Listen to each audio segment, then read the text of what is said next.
이것저것 민간 부문, 공공 부문 이렇게 다니면서 해봤습니다만은 특히 이 공공 부문에 이제 관련돼서는 제가 이 산업은행에 이제 이 근무할 때에 감사원 파견을 가서 또 이제 국무총리 기획조정실에 가서 국영기업체들을 경영평가하는 일을 거의 매년 하다시피 뭐 실무적인 것만 많이 챙겼죠. 최종 결정은 이제 고급 관료들이 하고 있었고, 그래서 그러는 과정에 감사원에서 일어나는 일하고 그 다음에 이제 공공기업에서 일어나는 일, 이런 것들을 이제 물론 옛날의 시대긴 하지만은 전체 흐름을 여기에 공공부문에 감사를 하시면은 참 원리 원칙에 입각해서 모든 것이 이루어지니까 참 평이하겠다. 또 한편 생각하면은 정치적인 요소가 거기에 많이 끼겠다. 이렇게 생각을 했던 적이 있습니다. 그러면서 이제 이 민간 부문에 이제 이렇게 제가 산업은행에 독일 현지법인에 대표로 나갔을 때, 그때 독일은 지금도 세계적으로 이 금융사고나 기타 사고가 별로 없는 나라입니다. 그리고 또 이제 그 의사결정 과정이 그대로 노출이 됩니다. 특히 이제 눈에 띄는 사항은 제가 산업은행 현지법인 대표로 이제 임명이 돼서 현지법인을 설립해서 하는 과정에 독일인 대표를 반드시 한 사람을 옆에다가 두게 돼 있습니다. 그래서 내국인 한 사람, 외국인 한 사람이 공동으로 해서 독일 문화를 아는 사람이 독일 은행을 경영할 수 있다. 그런 게 지금도 독일은 아주 그렇게 돼 있습니다. 그래서 그것을 Four Eyes Principle, 눈이 넷이다 이거죠. Four Eyes Principle은 눈이 넷인 원칙을 지킨다. 최소한 두 사람 이상이 의견이 합치가 되지 않으면은 그 일이 완성이 안 됩니다. 그래서 그런 문화 속에서 독일인 이제 법인장하고 제가 많이 다퉜죠. 사실 한국식으로 하면 귀찮죠. 그냥 급여 받으면 되지 뭘 그걸 자꾸 되느냐 안 되느니 자꾸 하느냐. 그렇게 하면서 이제 아규먼트가 붙으면 이분은 어떻게 얘기를 하는 거 아니? 너를 위해서 그러는 거다. 그죠? 그리고 이 회사가 너희 회사가 아니라 독일의 회사다. 그죠? 독일에서 계속 이게 살아남아야 되는데 그렇게 하기 위해서는 리스크가 너무 높은 프로젝트에는 들어가는 것을 유의해야 된다. 그런 메시지로 얘기를 하고 감독층에 갈 때는 둘이 같이 갑니다. 두 사람이 Four 프린시플이니까 두 사람이 같이 가서 이 주고받는 얘기를 받게 되고 특히 공인회계사나 이런 분들이 감사를 하고 난 다음에 감독관청에 이분들이 충분하게 설명을 해서 문제가 아규먼트가 되는가 아닌가를 우리를 대신해서 풀어줍니다. 거꾸로. 그러니까 공인회계사는 컨설턴트 역할을 해줍니다. 이 법인이 운영하는 과정에 이런 문제점이 있는데 이거를 감독관청에서는 이렇게 봐줘야 된다 하고 한국적인 특수성도 또 거기다가 설명을 해줘요. 그래서 Four Eyes Principle을 이분들은 어떻게 얘기를 하는가? German Culture라고 그래요. German Culture. 독일에서는 부정이 일어날 수 없게끔 Four Eyes Principle이 원칙적으로 안정이 돼 있으니까 어떤 의사결정에서 잘못 결정이 됐다 해서 입건이 되고 뭐 왔다 갔다 하는 일들이 거의 아마 발생하지 않는 그런 상황에 대해서 그때 그 관점을 가지고 한국에서 이제 금융위원회나 뭐나 이런 데서 얘기를 했더니만 우리는 독일과 같이 그렇게 답답하게 그 Four Eyes Principle을 적용하면은 이 고비용, 일분들한테 고비용이 지출되잖아요. 그러니까 고비용 지출되는 것보다는 미국식의 훈련이 돼 있으니까 디시전은 그 의사결정 가진 사람이 모든 책임을 지는 방향으로 하는 게 바람직하기 때문에 두 사람의 의사결정의 독일 시스템은 받아들이기 어렵다. 이제 금융위원회에 제가 그렇게 제안을 했더니만 금융위원회에서의 반응이 미국적인 사고에 의해서 미국적인 우리 트렌드를 따라가니까 글로벌 그 조직의 행태는 아메리칸 스타일이다. 그렇게 하면서 우리 금융 시스템도 이 아메리칸 스타일로 지금 돼 있는 것 같습니다. 그렇기 때문에 사실 어떻게 보면은 한 사람의 의사결정에 다른 사람이 누가 서포트를 못 해주기 때문에 이건 아닙니다. 이렇게 의견을 개진할 수 있는 기회가 저희가 없다. 그래서 의사결정 과정이 불투명하다. 이게 우리의 그 결정 같습니다. 그래서 OECD 중에서 한국이 내부 통제에 관해서 제일 순위가 낮습니다. 신문이 나는 것이 전부 내부 통제 붕괴짜리입니다. 정말 우리 박근혜 그 대통령 그렇게 했던 그 탄핵받을 때에 아시아 내부감사회에서 토론자로 제가 참석한 적이 있는데 그때 외국인 대표가 저한테 물었어요. 공개적인 석상에서. 한국에서는 대통령이 일하는 거에 대해서 문제가 있다고 생각되면 왜 주변에서 그것을 이슈 안 해주느냐. 그러면서 그분들이 하는 얘기가 조직의 침묵은 사회에 대한 제약이다. 그래, 조직 안에서의 이슈에 대해서 침묵을 하게 되면 사회에 대한 제약이 되기 때문에 그거를 바로잡는 것이 한국에 절실하게 필요한데 그게 왜 그렇게 무너졌느냐 하고 이제 공개 질문을 해왔어요. 그래서 저희가 그 당시에 이제 제가 토론자로 나가 있었던 입장이기 때문에 그때 제가 말씀드린 얘기는 의사결정 프로세스가 독일식으로는 후아이스 프린시플이 존중되지 않는다. 한국의 가장 기본적인 문제점은 후아이스 프린시플의 독일식의 의사결정을 우리는 받아들여야 되는데 그것을 존중해주는 문화가 없다는 게 하부 구조에서부터 중간관리자에 이르기까지 그렇고 상층부에 올라가도 그것은 마찬가지 같다. 그래서 후아이스 프린시플이라는 컨셉을 갖고 이제 제가 설명을 드린 적이 있습니다. 그런 취향에서 제가 내부 통제라는 이 주제를 가지고 그건 이제 이 새로운 영역이라고 생각해서 감사가 하는 어떻게 의사결정이 일어났는가에 대한 의사결정 프로세스를 봐야 된다. 그런 관점으로 여기에 조직사회는 누군가가 잘못됐다고 하면 잘못된 내용을 빨리 시정할 수 있는 촉매제로 바른 소리를 하는 사람이 있어야 되겠다. 그런 메시지로 품질을 올리는 방법은 있는 그대로를 공개하고 문제가 된 게 사후적으로 수습하려고 그러지 말고 사전적으로 수습하는 것이 바람직하다. 이래서 문화의 품격이 문제다. 그래서 저희가 지금 생각하는 이 한국 이 내부 통제 감사 이 품격 이 평가에 관한 이 세미나를 하면서 사실은 2020년에 이제 시작이 된 건데 지금 코로나 사태 때문에 사실은 일반화를 못 시키고 그러나 저희가 이제 이 정리된 내용들을 한번 쭉 설명을 드리겠습니다. 따라서 조직 문화라는 개념이 굉장히 중요한데 그 개념을 글로벌 차원에서 ESG라는 이런 테마가 나타나기도 했지만은 이 테마도 2018년에 글로벌 차원에서 이미 이 코소에서 ESG가 전사적인 리스크의 한 형태고 투자자 입장에서 본 것이다 하면서 코소 연구 리포트에 저게 반영이 되어 있습니다. 그러니까 2년 후에 이제 우리나라의 경우에는 지금 2021년부터 본격적으로 ESG가 이제 이슈가 돼서 올라와 있습니다만은 사실은 그 언저리에 ISO가 여러 가지 형태의 사내의 품질 기준에 의해서 평가를 하고 인정도 받고 이러지 않습니까? 이 ISO가 하는 내용 중에 바로 이 내부 심사 기능이 내부 감사의 중요한 역할입니다. 그래서 제가 생각하기는 현재 조직에서 하고 있는 ISO에 의해서 인정을 받고 있는 기관의 경우에 그 내부 심사 기능을 내부 감사실에서 해 주셔야 된다는 거죠.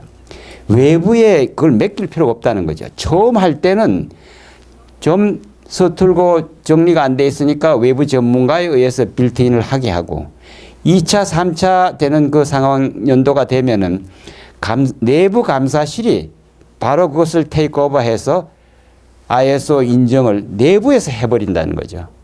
그렇게 하는 것이 글로벌 트렌드인데 우리는 이걸 그냥 한 번 했으니까 또 하고 하는 걸 전부 다 외부에다 자꾸 맡기는 그래서 조직 속에 있는 ISO의 품질 인정을 내부 감사실에서 해줘야 되겠다. 그게 전혀 어려운 게 아니고 결과적으로 외부에 와서 인정하더라도 우리가 다 하는 겁니다. 그죠? 우리 직원들이 다 하고 외부의 사람들은 그냥 어떻게 보면은 뭐 이렇게 흘러가는 과정에 인정서를 직업하기 위해서 피를 차지하고 있는 그런 상황이기 때문에 내부 심사 기능을 내부 감사의 기능과 통합해서 내부 감사의 품질을 높여야 되겠다.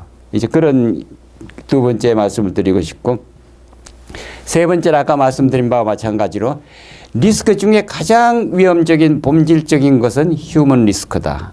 특히 CEO를 둘러싸고 있는 의사결정 구조인 이 집행이사회 또는 뭐 통합된 이사회 또는 그 밑에 있는 어떤 부서장 회의, 여기에서 어느 한 분의 의사결정이 바로 전체 의사결정이 되는 우리의 문화를 토론 문화로 바꿔서 업그레이드를 해야 된다. 그래서 이 리스크 관리는 토론 중심의 문화로 우리가 가야 된다. 이런 말씀으로 말씀드리고 있고, 지금 채용 부문에 사실은 요즘은 채용이 많이 깨끗해졌습니다. 여러 부문에서 뭐 오랫동안 우리가 지나온 거지만은 대부분 아버지가 그 회사에 다니면 아들이 그 회사 들어가기가 좋았잖아요. 그죠?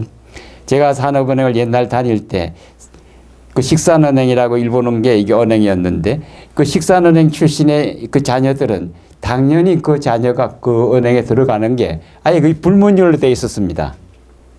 뭐 우리의 문화가 그렇지 않습니까? 그러니까 아버지가 했는 직장에 아들이 커서 가야 될 상황이 생기면 당연히 우선적으로 뽑아주는 그런 문화가 우리의 문화인데, 이게 이제 뭐 이제 브라인드 챙이다 뭐다 해갖고 이제 점점 더 이제 노출이 되다가 보니까는 이 채용이 완전히 그냥 무너졌다. 이걸 고쳐야 된다 이러는데, 사실은 그 아버지의 아들이 그 회사에 들어가게끔 그렇게 온정적으로 해주더라도 조직이 무너질 염려는 없다는 거죠.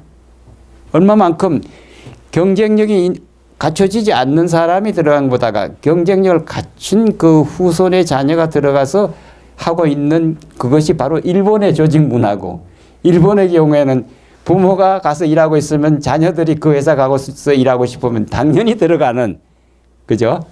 추천의 베이스에서 그렇게 하는 그런 문화가 있기 때문에, 그래서 그런 정도의 네 가지 꼭지를 제가 여기서 한번 이제 감사님들하고 얘기를 나누고 싶습니다. 그래서 제가 이제 이 국제회의에서 들은 내용 중에 사실은 새로운 것을 접근해 나가는 것이 바로 그 조직을 리드하는 것이다. 조직을 리드하시는 분은 끊임없이 새로운 것을 조직에다 갖다 심어줘야 된다. 그러니까 러닝하는 거하고 리딩하는 거하고는 사실은 같은 거다. 이것은 같이 돌아가기 때문에 CEO는 새로운 것을 자기의 것으로 만들 수 있는 능력이 가장 출중한 분이 CEO가 돼야 된다. 이런 메시지를 들었기 때문에 한번 아래다가 그 얘기를 썼습니다. 그죠? 그리고 이제 제가 이거 이렇게 됐나? 우리 잘 안 되죠? 네, 됐습니다. 네, 됐습니다.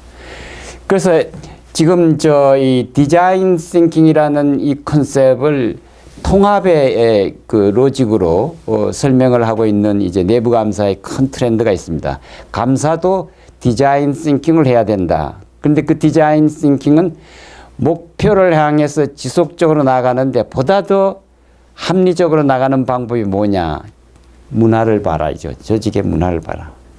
그래서 사실은 문화와 문명이 어떻게 틀리느냐 하고 이제 여러 군데서 제가 들었던 얘기 중에 한 말씀 드린다면은, 문명은 하드웨어입니다. 뭐 자동차가 뭐 점점 비행기 뭐 등등 이런 우리 눈에 띄는 하드웨어적인 것이 문명이라면, 문화라는 건 보이지 않는 겁니다, 사실. 오랫동안 우리가 지녀온 정신적인 지적 활동이 나온 그 조직이 가지고 있는 어디에 표현할 수 없는 아주 그 무형자산 중에 최고의 자산은 바로 문화다. 그렇기 때문에 이 소프트웨어는 가치로 따지면은 어떻게 보면은 누가 탐내서 가져갈 수가 없는 거다. 그 조직만이 누려나갈 수 있는 아주 고유의 그 영역이다. 그래서 문화의 가치가 문명의 가치보다도 훨씬 높은 비재무적인 가치가 재무적인 가치보다도 훨씬 높은 그런 세상이 지금 우리의 주변에 이제 있게 되는데, 그래서 이 문화복지사라는 이 컨셉을 놓고서 보면은 지금 우리가 선진국이 사실은 저 GNP나 이런 걸로는 선진국권에 확 돌아 있지만은 문화의 영역에서 보면은 고유의 K-팝이다 뭐다 하는 그런 앞서 있는 부분도 있지만은 계층 속에서 상위 계층과 하위 계층 간의 불만의 정도가, 이 갭의 정도가 가장 심한 나라에 우리가 속해 있습니다. 그죠? 그리고 특히나 옆에 누가 죽어서 굶어 죽는 상황이 생기는데 그거를 국가나 사회나 이웃이 제대로 보전을 못하고 사회 안전망이 지금 사실은 무너져 가고 있는 거죠. 그래서 사회 안전망이 무너지는 것은 잘 사는 것과 못 사는 것의 갭을 합리적으로 조정해서 아주 어려운 사람들이 기본적인 어떤 니즈는 충족시킬 수 있는 분위기로 끌고 가줘야 된다. 그것이 바로 문화선진국으로 가는 이제 우리의 그 테마다. 따라서 감사의 영역도 조직 속에서 자살하는 사람이 생깁니다. 제가 삼성그룹에 관련되는 임원들한테 얘기 들어보면 삼성정권이나 전자나 이런 데서 삼성생명이나 자살합니다. 왜 자살하느냐? 들어와서 경쟁이 치열하니까 경쟁 속에서 낙오자로 몰리기 시작하면은 몇 년 후에 자기는 또 나가야 돼요. 그러니까 거기서 갖는 스트레스가 심하니까 가정에서나 어디에서 떳떳하게 풀지를 못하고 자살하는 거예요. 그래서 사실은 삼성그룹에 들어가는 게 중요한 게 아니라 들어가서 버텨내는 게 중요한 겁니다. 버티는 과정에 여의치 않으면 아예 쓰러져서 그런 상황이 생긴다는 거죠. 그래서 복지 차원에서 이 심리 치료를 삼성그룹은 하고 있습니다. 그래서 사실은 인사 부문에서 직원들의 이 고충을 해결해 주는 상담사들이 배치돼서 그것을 이 외부에 아웃소싱을 해서 가족들의 문제까지도 심리 상담을 하는 방향으로 가고 있습니다. 물론 우리 공기업의 일부도 그와 같은 것을 하고 있는 걸 알고 있습니다만은. 그래서 제가 조직 문화라는 관점으로 이제 오늘 말씀드리려고 하는 것은 사실은 문화는 누구도 우리를 문화의 가치를 가져갈 수 없다. 우리의 것이고 아무도 보이지 않을 때도 우리가 우리의 문화 가치를 우리는 높일 수 있다.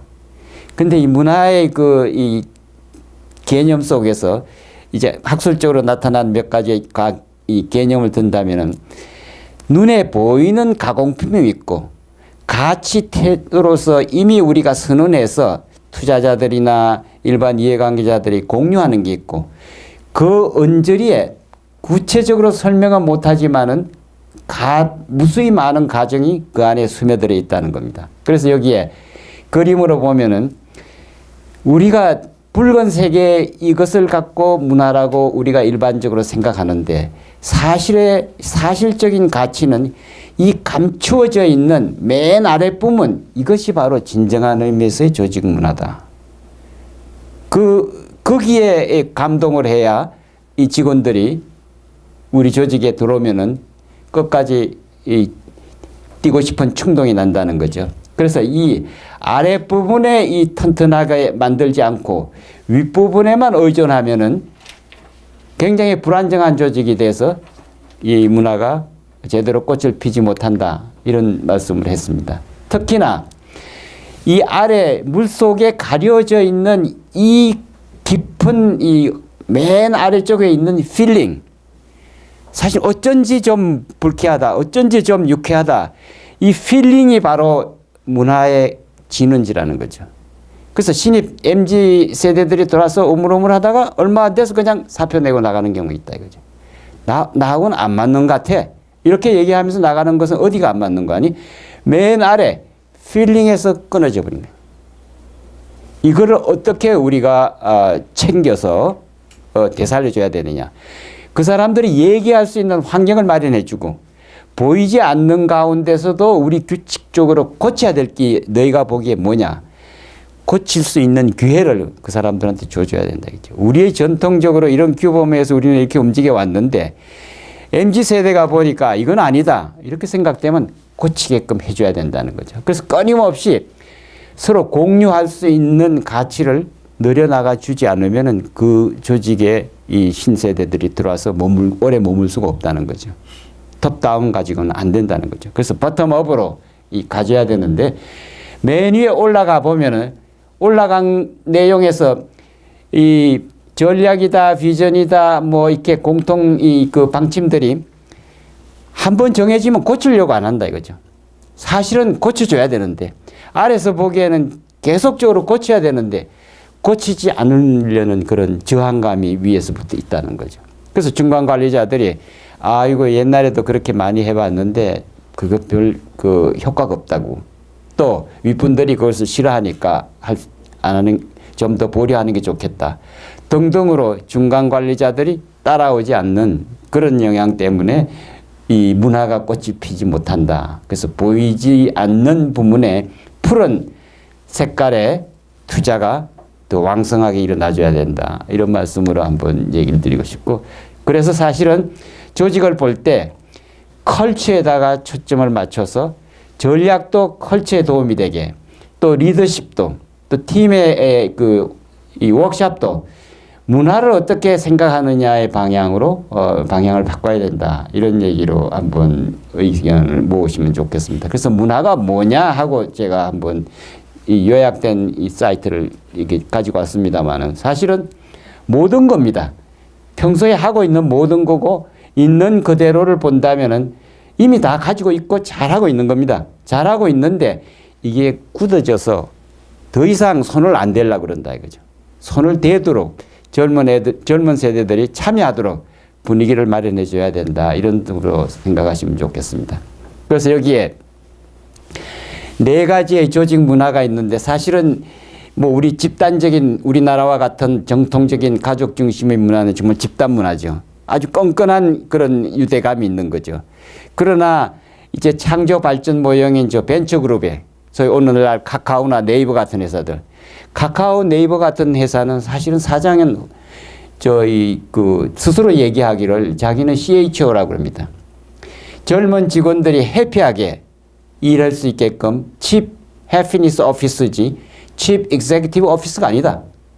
카카오와 네이버의 사장이 그렇게 스스로 이 젊은 직원들한테 얘기하는 상황이기 때문에 이 창조 발전 문화에서는 모든 카드를 아래로 내려놓은 겁니다. 의사결정 카드를.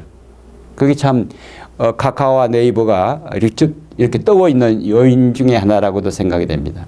그리고 이 시장에 이제 의해서 결정되는 이것은 우리는 이미 자유시장 체제에 있기 때문에 우리의 문화에 그대로 또 잘 반영돼 있죠. 특히 이제 이 마지막 위계 통제 문화는 관료사회에서 사실은 지금 우리 공공감사에 관한 법이 지금 10여 년 전에 만들었는데 거기에 첫째 번줄에 공공감사에 관해서 여러 가지 이제 전제 조건도 얘기하고 이러는데 거기에 내부 통제라는 말이 처음 한 번 들어갔습니다.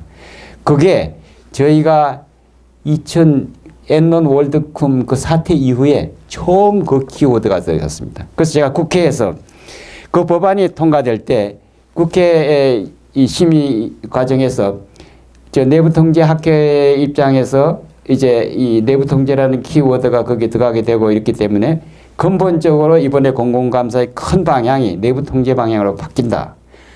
이럴 때에 미국의 감사원의 이름이요. 어카운팅 오피스에서 어카운터빌리티 오피스로 바뀌었습니다. 그 어카운터빌리티 오피스란 말이 바로 내부 통제입니다. 우리가 행정학에서는 책무성이라고 번역이 되고 또 뭐 일반적으로는 설명 가능한 뭐 어떤 이 최선의 노력이다 이렇게 생각하는데 사실은 책무성은 바로 내부 통제를 얘기하는 것이고 자기가 모든 책임을 지고 그 내용에 대해서 모든 것을 이해관계자들이 원하면은 충분하게 설명할 수 있는 그런 이 분위기를 끌고 가야 된다는 것이 바로 어카운터빌리티입니다. 그것이 바로 이 공공부문에서의 내부 통제의 문화로 사실은 적혀져서 그래서 많은 지자체들이 10여 년 전에 이 자율적 내부 통제위원회를 설치하라고 이 제도화가 됐습니다.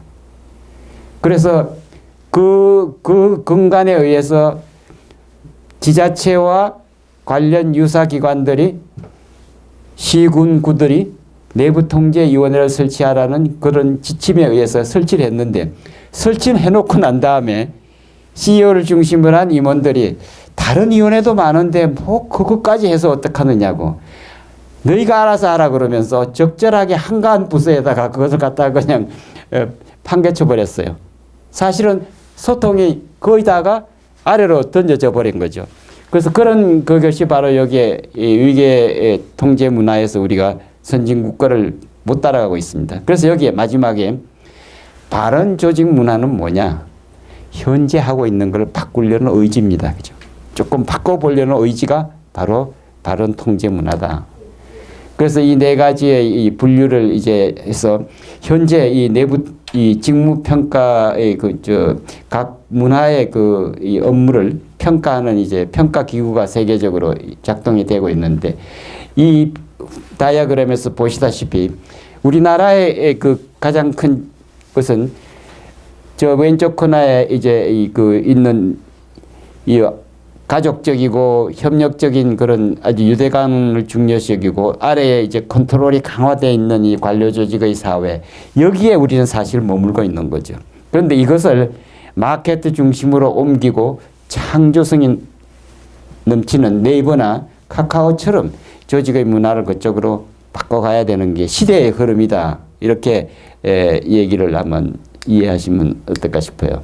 그래서 전체적으로 이 컬처를 감사님들께서 텀이 나시는 한 컬처에 관한 얘기를 자꾸 CEO한테 던져주신다는 건 참 의미가 있는 것이다. 그리고 임원회의나 이럴 때 컬처를 중심으로 해서 얘기를 하시면은 얘기의 폭이 넓어질 수 있다.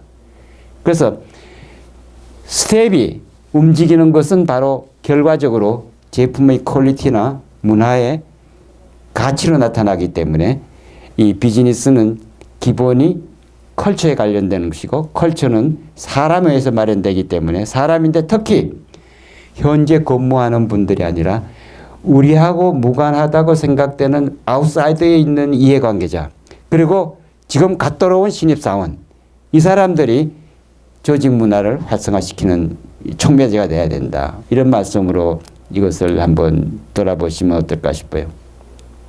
그래서 무엇보다 중요한 게 가장 중요한 게 케어링입니다. 그래서 지금까지는 정의의 그 문화에서 정의를 중요시 여기는 어떤 그런 윤리 규범이나 규칙이나 이런 게 있었다면 이제는 정의는 조금 낮춰라. 모든 사람이 정의에 가깝게끔 행동 못하는 것이 현실이다. 그런 다음에 행동 못하는 미흡한 사람들을 그 미흡한 이유를 좀 더 이해할 수 있는 방향으로 돌아가야 된다. 그래서 지금 배려의 문화입니다. 그래서 윤리를 이제 정의의 윤리에서 배려의 윤리로 바꿔야 된다.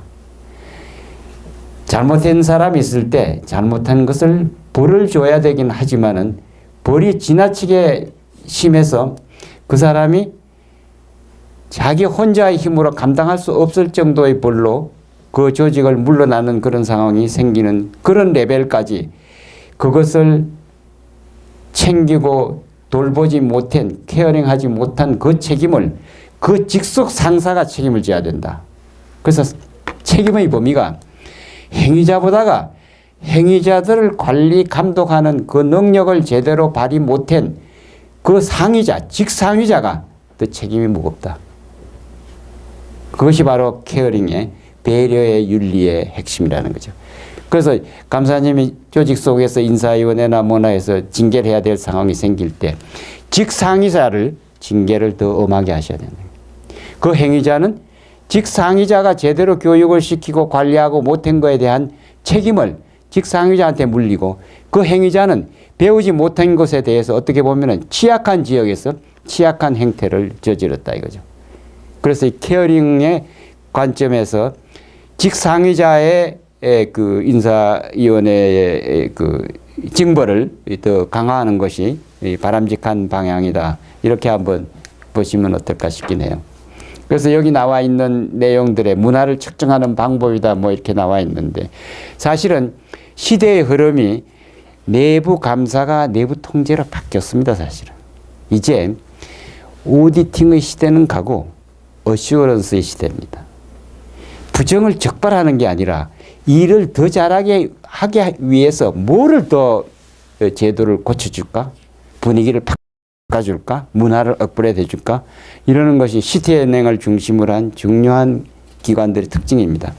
그래서 시티은행에서는 오디시란 말을 쓰지 않고 어슈어런스라는 말을 그 팀 자체 이름도 어슈어런스 팀입니다. 어슈어런스 팀을 우리말로 바꾸니까 검증, 인증, 뭐, 그죠? 그것을 보장해준다. 뭐 그런 어떤 보험적인 성격의 얘기를 하는 거죠. 그래서 여기에서 그런 관점에서 본다면은 내부 통제는 시스템이기 때문에 돌아가는 모든 것이 다 연결되기 때문에 내부 통제의 품질 자체가 바로 시스템의 품질이다 이거죠. 시스템의 품질이고 그것이 바로 시장에서의 CEO를 중심으로 한 기업의 모든 가치의 핵심이 시스템 가치다. 시스템 밸류다 이거죠. 감사님들이 하시는 일반적인 펑셔닝은 미심쩍으면 들어가서 체크를 하고 또 사고 예방을 하기 위해서 체크하는 체크 기능이다 이거죠. 기능면이다. 기능의 초점이죠. 시스템이 아니고. 그리고 특히나 내부 통제는 품질에 그 초점을 맞추는 감사의 방향이 가져야 된다는 거죠. 품질을 개선할 수 있는 방향으로 모든 역량이 집중이 돼야 된다는 거죠. 뭐가 잘못됐으니까 잘못된 것을 찾아서 징계를 해야 된다. 그런 상황도 물론 생기겠죠. 생기더라도 그것은 어느 한 상황에서의 실정적인 결과일 뿐이고 결과적으로는 수사 탐정에서 결과가 나왔지만은 그 프로세스가 무너진 거는 사전 예방을 제대로 못했기 때문에 무너졌다. 지금 우리 은행에 이번 최근 사건 생긴 것은 사실 우리 은행의 이 준법 지원실에서 저희 내부 통제 평가 이 프로그램에서 관여하셔서 저희가 가서 거기에 이제 강의도 해주고 또 거기 있는 10여 명의 직원이 분할해서 와서 저희 강의도 들었는데 사실은 제가 그렇게 얘기한 적이 있어요.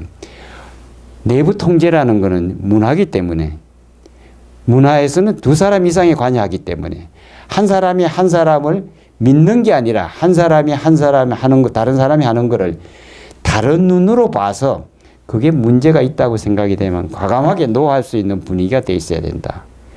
그것을 안전하게 장치하는 방법은 기본적으로 금융기관의 경우는 2년 내지 3년마다 자리를 로테이션해야 된다. 전문가일수록 로테이션해야 된다. 왜? 똑같은 자리에서 똑같은 일을 하더라도 그 업무의 내용이 달라져야 된다. 퀄리티가 달라져야 되고 범위가 달라져야 되고 또 아래 위에 직속 상사로 승진을 해서 아래에 있는 과장이 차장이 돼서 올라가더라도 그 자리에 있지 않고 다른 자리로 가게끔 마련해 줘야 된다. 분해했으라도 다른 업무를 맡게끔 해줘야 된다는 거죠. 그것이 바로 여기에 얘기하는 모든 조직에 필수적으로 사전 예방을 해주는 툴이라는 거죠. 이것이 사실은 우리는 제가 이 곳곳에서 경험하는 바지만은 신뢰하면은 당신이 거기에 전문가니까 거기 그 부서에 더 있어. 당신 아니면 다른 사람이 없어. 이렇게 얘기하는 그런 어떤 그 안일한 사고 때문에 순간적으로 저지러진다는 거죠. 그래서 여기에 맨 마지막에 절차는 지속적으로 개정돼야 되고 사람은 지속적으로 바꿔줘야 되고 다른 사람이 그 훈련할 수 있는 기회를 차단하는 결과가 돼요. 한 사람을 전문가를 그 자리에 계속 앉혀놓으면은 다른 사람이 훈련받을 수 있는 기회가 없어진다는 거죠. 결국 조직의 가치가 떨어진다는 거죠. 그 사람이 떠나고 난 다음에 그 사람이 어떤 다른 상황이 생겼을 때 어떻게 할 수 없는 거다 이거죠. 그래서 실질적으로 오류나 불일치가 생기는 건 정상입니다. 사실은 감사님들 감사하시다가 이 적발돼서 올라오는 거 정상적인 겁니다. 당연한 겁니다. 하다가 어차피 오류는 생기게 돼 있고 또 뭘 몰라서 그렇게 했을 수도 있고 그러는 것을 항상 새로운 제도를 도입할 수 있는 기회로 본다는 거죠. 뭐를 고칠 수 있는 제도 변경을 할 수 있는 절차 변경을 할 수 있는 기회로 볼 수 있다는 거죠. 그래서 감사에서 나타나는 문제가 있으면 반드시 제도 개선으로 끌고 가죠. 결론은 제도 개선으로 끌고 가는 거예요. 그것이 바로 시티뱅크 같이 오디팅의 시대에서 어시어런스 시대로 시대의 흐름을 바꿔가는 그런 메시지가 되겠습니다. 그죠? 그래서 그렇게 한번 생각을 해보시면 좋을 것 같고, 사실은 미래 감사가 어떻게 될 건가, 곳곳에 지금 AI를 중심으로 해서 노하우들이 많이 생기기 때문에 나타난 문제긴 한데, 이 거버넌스라는 말 자체가 내부 통제입니다. 우리는 이걸 지배구조라고 잘못 번역을 해서 거버넌스는 내부 통제입니다. 그래서 IT 통제는 IT 거버넌스. 뭐 어떤 이 병원 운영에 관련되는 어떤 이슈라면은 hospital governance, 특수한 영역에 governance라는 것은 바로 그것이 통제 자체를 의미하는 겁니다. 그래서 사실 이 말을 우리가 잘못 번역을 해서 지배구조라고 해서 들여다보면은 내부 감사가 해나가야 될 governance, 내부 감사는 회사 전체를 보니까 회사 전체를 보는데 어디를 보는 거 아니? 전략과 비전을 봅니다. 사실 전략과 비전을 감사해야 된다는 거죠. 전략과 비전은 계속 바뀌어야 돼요. 수정 보완돼야 돼요. 흐름이 자꾸 달라지기 때문에 새로운 아이템이 들어가서 새롭게 자꾸 작동하게끔, 그래서 전략과 비전의 트렌드를 지속적으로 고쳐 나가줘야 된다. 그리고 이제 조직 구조가 뭐 부서의 이동도, 부서의 명칭도 좀 달라질 수 있는 거고, 거기에 머물고 있는 인적 자원들이 끊임없이 새로운 재훈련을 받게 하고, 결과적으로 한 방향으로 안정된 어시어런스를 높여야 된다. 그래서 어시어런스란 말은 거버넌스의 품질을 인정해 주는 것이다. 우리는 사실 거버넌스를 지배구조라고 하니까 이 사회에 뭐 이렇게 이사회 안건 처리하고 뭐 이렇게 하면 뭐 이렇게 거버넌스가 잘 돼 있는 것 같은 인상을 받는데, 사실은 전혀 그것이 아니고 아래에서부터 의견이 수렴이 돼서 회사 내에 현재 내년의 전략, 내후년의 전략을 끊임없이 현재의 팀들이 생각하고 고쳐 나갈 수 있는 기회를 준다는 거죠. 그래서 전략은 고치는 데 의미가 있다. 이렇게 한번 생각을 하시면 훨씬 더 의미가 있지 않을까 이렇게 생각이 됩니다. 특히 여기에 마지막 6가지 내부 감사자가 어쩔 수 없이 저지를 수 있는 가장 공통적인 실수의 하나는 지나치게 독립성과 객관성을 자꾸 강조한다 이거죠. 그래서 국제회의에서 많이 이제 들을 수 있는 키워드는 시대의 흐름이 가치를 정진시키는 데 감사의 방향에 가야 되기 때문에 독립성이라고 생각하지 말고 인터디펜던스, 인디펜던스를 인터디펜던스로 가져가라. 그리고 오브젝티비티에 너무 초점을 맞추지 말고 플렉시빌리티에 초점 맞춰라. 그러니까 플렉시빌리티와 인터디펜던스를 높여라. 그런 방향으로 이제 흐름이 이렇게 달라지고 있음을 연상을 시킬 수 있고, 전사적으로 봐야 된다. 한 군데서만 보는 것이 아니라 오디트 플랜을 어느 한 부분이 잘못됐다고 생각하지 말고 그 부분이 잘못되게 된 것은 전사적으로 어떤 맥락에서 일어나는 일인가를 한번 봐주셔야 된다는 거죠. 특히 또 지침을 준수하라 했는데 그 지침이 이미 낡아버린 거죠. 낡아진 지침을 가지고 계속 그것을 강조하다가 하면은 협력을 얻어낼 수가 없는, 협력이 떨어지게 되고, 이 외부와의 관계에서 전문가들을 불러다가 뭐 이렇게 하자 저렇게 하자 자꾸 이렇게 하는 것은 굉장한 인적 자원의 낭비다. 그래서 외부 컨설팅에 너무 기대지 마시라.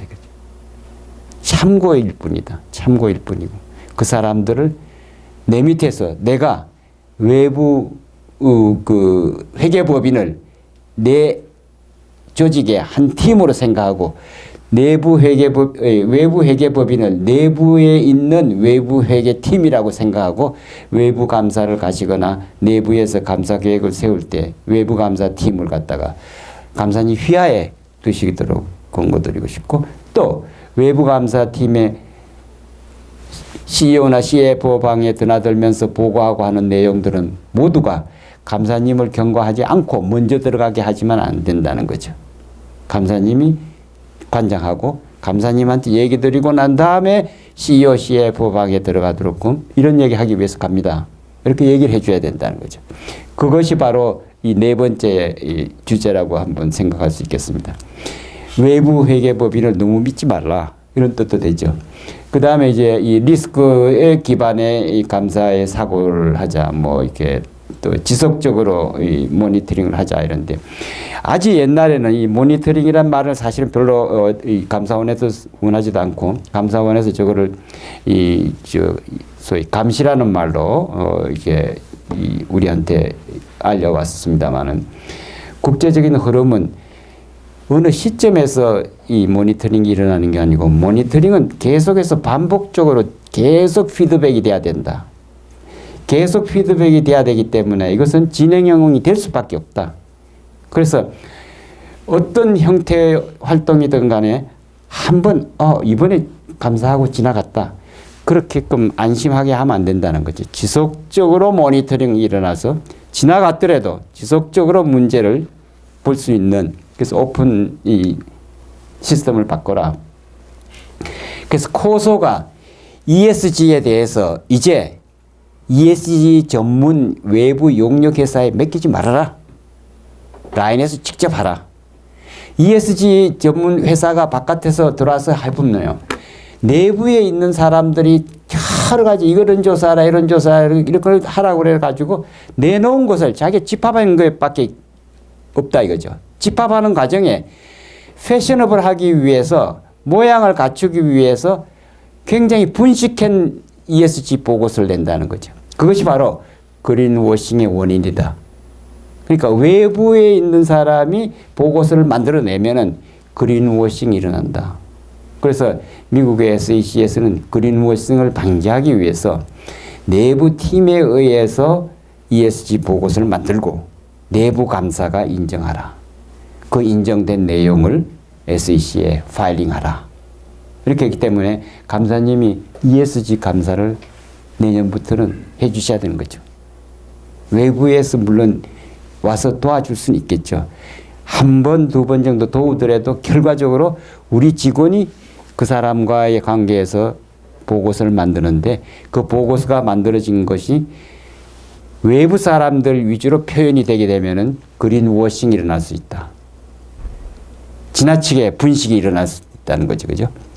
불필요한 아규먼트가 생길 수 있기 때문에 그런 것을 막아야 된다. 이렇게 한번 생각해 보시면 금년 2월 24일에 이제 ESG는 이 지속 가능 경영의 이 ESG는 코소의 전사적인 리스크 관리와 같은 맥락에서 같이 보고돼야 된다. 이렇게 지금 얘기가 돼 있음을 한번 확인하시면 좋겠습니다. 그죠?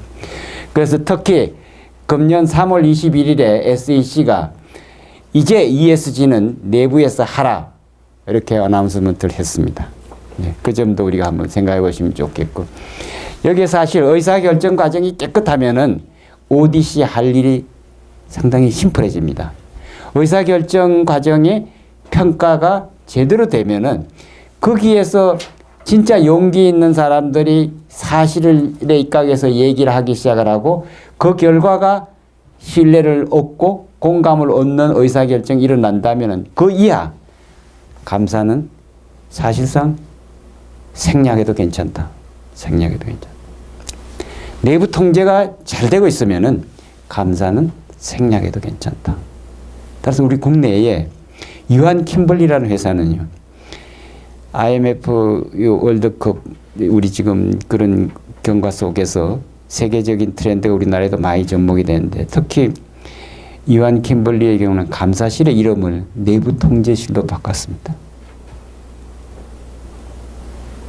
감사는 있습니다. 상금 감사님 우리 법률상으로. 감사님이 내부 통제실을 관리하시는 겁니다. 그 펑션이 내부 통제실로 바뀌어 있어요.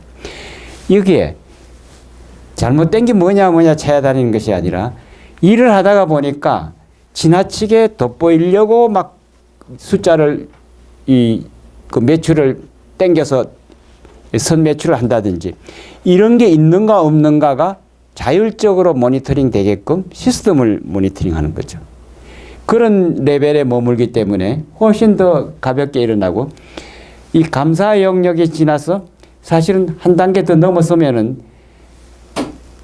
CEO가 조직에서 가지고 있는 문화로 내부 통제와 내부 감사를 전체적으로 아울러 버린다 이거죠. 깨끗하게 하자.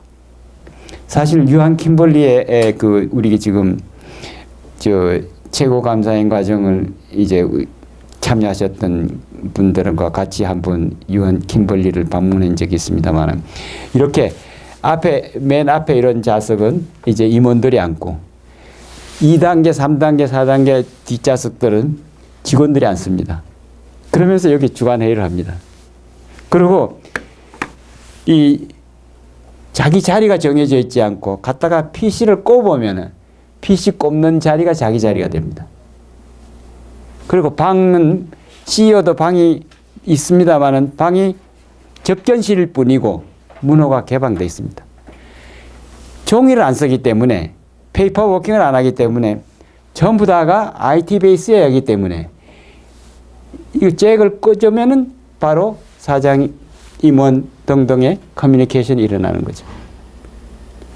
그래서 이 플로아가 4개층 이렇게 빌려서 쓰시던 거를 3개층 빌려 쓰고 한 층 없어져도 그리고 직원들이 거꾸로 출근하고 퇴근하는 것에 자유롭기 때문에 오늘 우리 회사의 고객인 어느 회사에 내가 가서 오늘 하루 거기 가서 일을 하겠습니다. 그러면 그분이 출근을 그 회사로 가는 거예요. 그 회사로 가서 그 회사 내에서 유한 킴벌리와 관련돼서 다양한 정보 공유도 일어나겠지만 또 한편 생각하면 이 사람은 그 회사에서 필요한 정보를 또 배워서 거꾸로 우리가 더 새로운 어떤 공유할 것이 없느냐 하고 이해관계자하고 거의 하루 종일을 거기서 보내고 마지막에 리포트에 오늘 이러이러한 내용을 얘기를 했습니다 하고 3줄 이내로 쓰라. 그죠? 보고서를 3줄 이내로 써서 가볍게 오늘 내 일과는 이렇게 했습니다 하고 끝내라는 거죠. 그렇게 일어나는 상황이 생기니까 이 마지막에 커뮤니케이션이 완벽해진 거예요. 보고가 완벽해지고 있는 문제점이 그대로 노출되고 그래서 그런 특징이 있음을 한번 상상을 해보시면 감사가 중간에서 아래 위로 이제 이 의사결정 과정도 중요하지만은 대내외 신인도에 입각해서 높은 가치를 창출하기 위해서 해야 될 일이 뭔가 그런 쪽에다가 초점을 맞추는 걸로 쓰겠습니다. 특히 이 서강대학에서 지금 대학 1학년 들어오면 이 과정을 합니다. 처음에 대학 1학년 딱 입학을 하면은 함께 우리는 한다. 함께 한다 하고 저런 프로그램이 있습니다. 함께 하는데 돌아서 우리가 살아나가는 길에 우리가 가야 될 길이 뭔가를 서로가 지금 내가 어떤 과에 들어와 있지만은 이 과의 일로 한평생을 가는 것이 아니라 새로운 내 분야가 어떤 것이 더 있을 수 있을까 하고 소명을 선택하는 방향에 대해서 스터디하는 그런 그 시간을 준다는 거죠. 그러면서 동시에 사회 정의 입장에서 내가 가려고 하는 방향이 어떠한가 이런 이 토론을 하게 하고 마무리로 이제 그야말로 서강대학에 들어와서 사회를 위해서 내가 어떤 존재로 남아야 될 것인가 이 과정을 4주에 걸쳐서 신입생들이 훈련을 받는다는 거죠. 그 사실 이 대학이 가장 자랑할 것 중에 하나는 영성교육이 기본기를 집에서 못 가르친 기본기를 학교에서 가르치는 그런 대학의 이미지가 여기에 있음을 한번 우리는 대사라 한번 좋은 관점으로 돌려보시면 좋겠다고 생각이 됩니다. 그래서 이것은 뭐 이미 많은 이 전문 영역에서 또 간접적으로 들으셨겠지만은 금년이 사실은 정권도 바뀌었지만은 동양권에서 최고의 이 전환기입니다. 집안에서 안방에서 뭐 이거 표현해야 한다면은 안방에 가구의 배치도 한번 바꿔보는 게 좋다. 바꾸는 바꾸는 해다 이거죠. 흐름을 바꾸는 해다. 그러니까 끊임없이 해야 될 일들 중에서 금년 같은 해는 바꿔치는 해다. 물 흐르듯이, 그죠? 이 물이, 호랑이가 물을 만난 상황이 되니까 막 흔들어 버리는 게 좋다. 해오던 거, 뭐 주저하던 것을 한번 해보는 걸로 하는 것이 의미가 있다. 그래서 여기에 이 내부 감사에 이제 감사협회에서 곳곳에 이제 워크샵 할 때도 많이 우리가 듣게 되는 건데, 사실은 상상력이라는 말을 끊임없이 강조합니다. 그래서 특히 아인슈타인이 상상력에 의해서 자기는 성장했다고 그럽니다. 그래서 아인슈타인의 전기에서 이렇게 나타난 메시지 중에서 지식이라는 것은 상상을 하는 데에 도움이 안 될 수도 있다. 지식은 상상의 밑바닥에 그냥 어느 하나의 찌꺼기일 수 있다. 상상이 더 중요하다. 상상을 어떻게 하느냐에 따라서 미래가 결정이 된다. 그래서 상상의 시대에 상상력을 높이는 게 중요한데, 보통 자꾸 성공하는데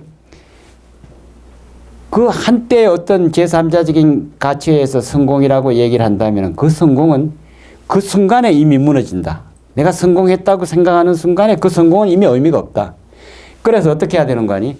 끊임없이 상상력을 가치로 바꿀 수 있는 사람이더라.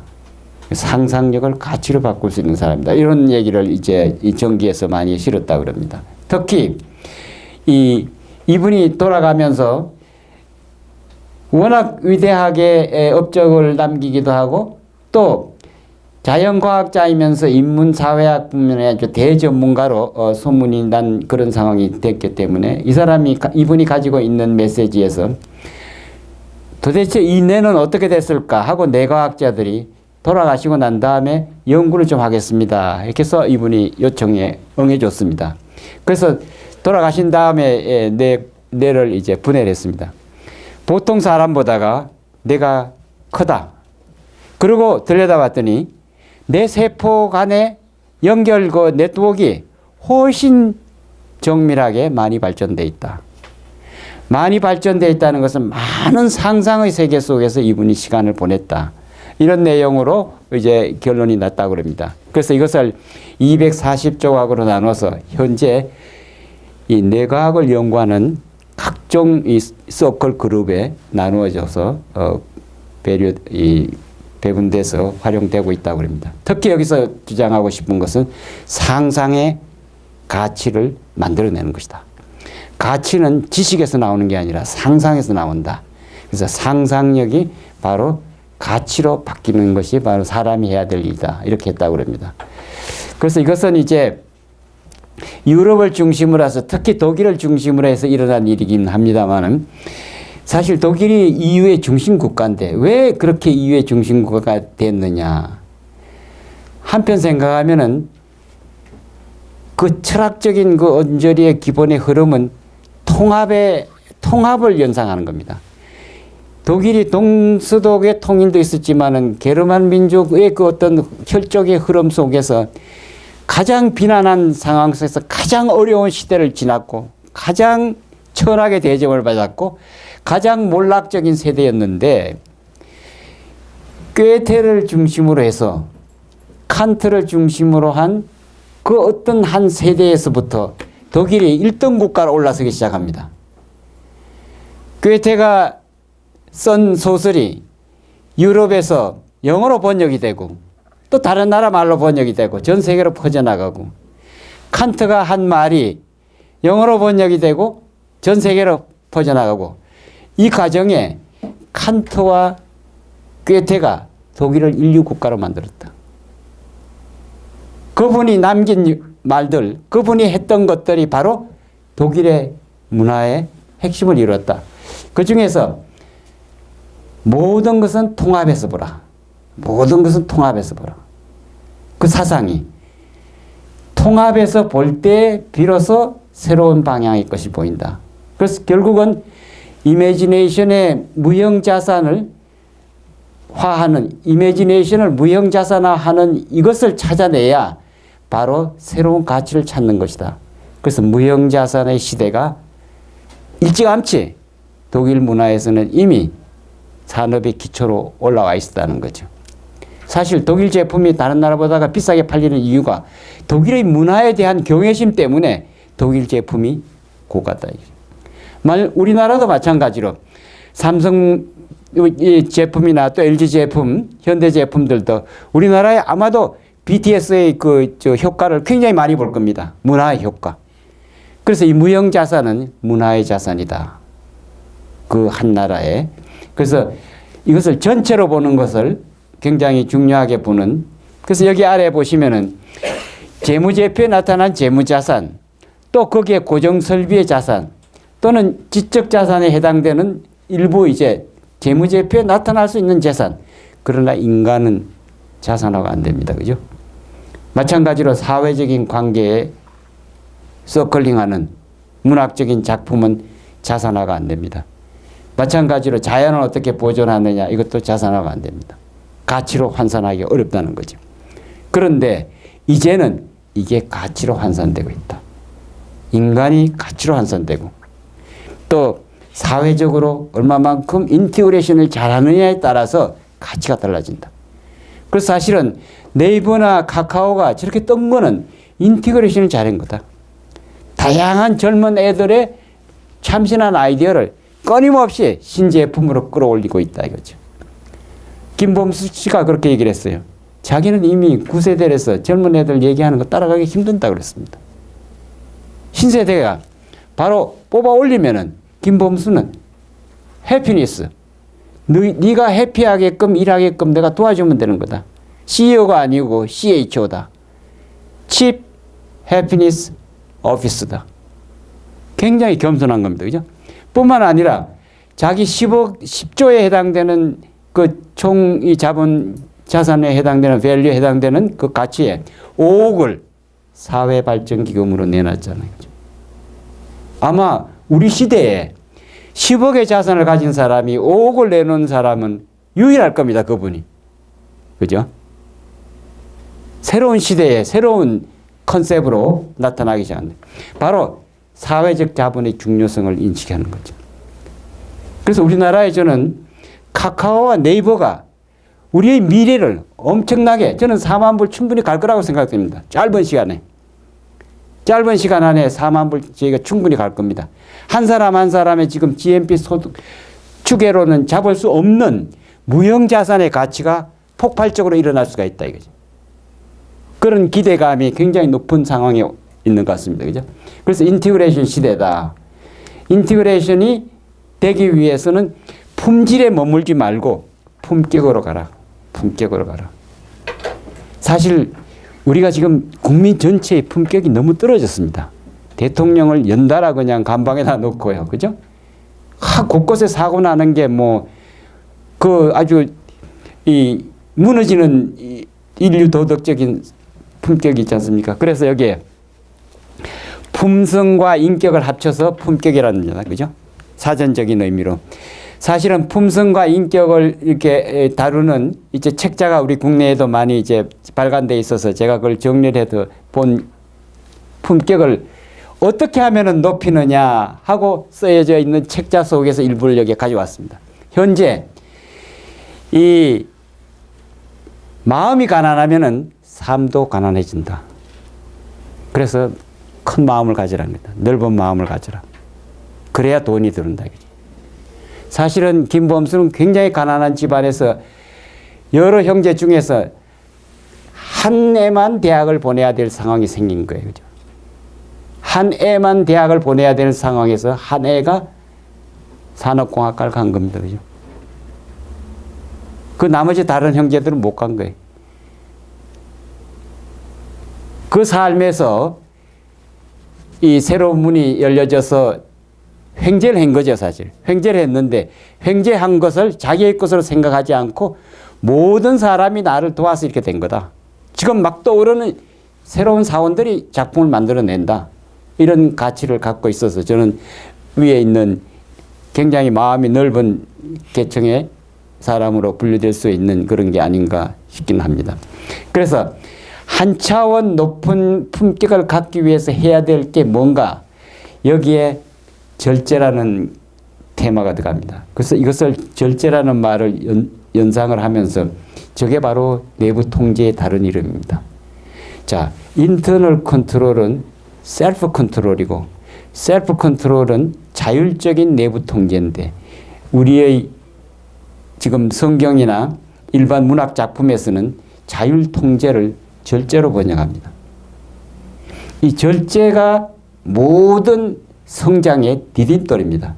7가지 덕목 중에서 절제를 통해서 포용도 생기고 배려도 생기고 정직도 생기고 신의도 생기고 배움도 생긴다. 결국 한마디로 말씀드린다면 내부 통제는 알파요 오메가다. 인간의 품격을 높이는 핵심 키워드 하나를 고른다면 절제인데, 그 절제가 바로 내부 통제다.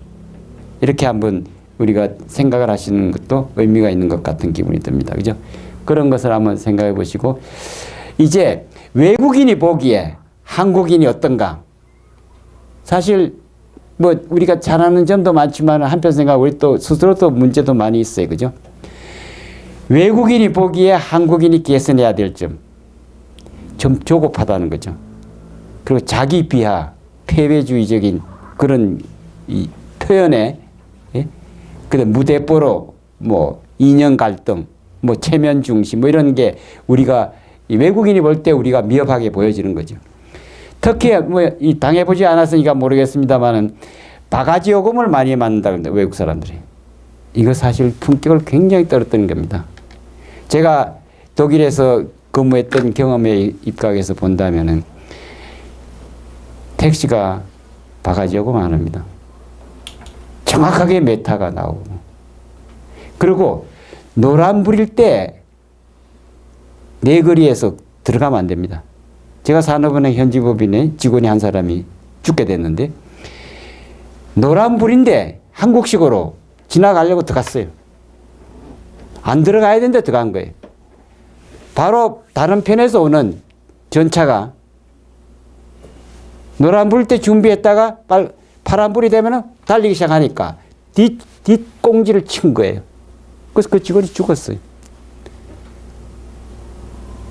약속적인 행위이긴 하지만은 우리는 노란불에 들어가는, 그죠?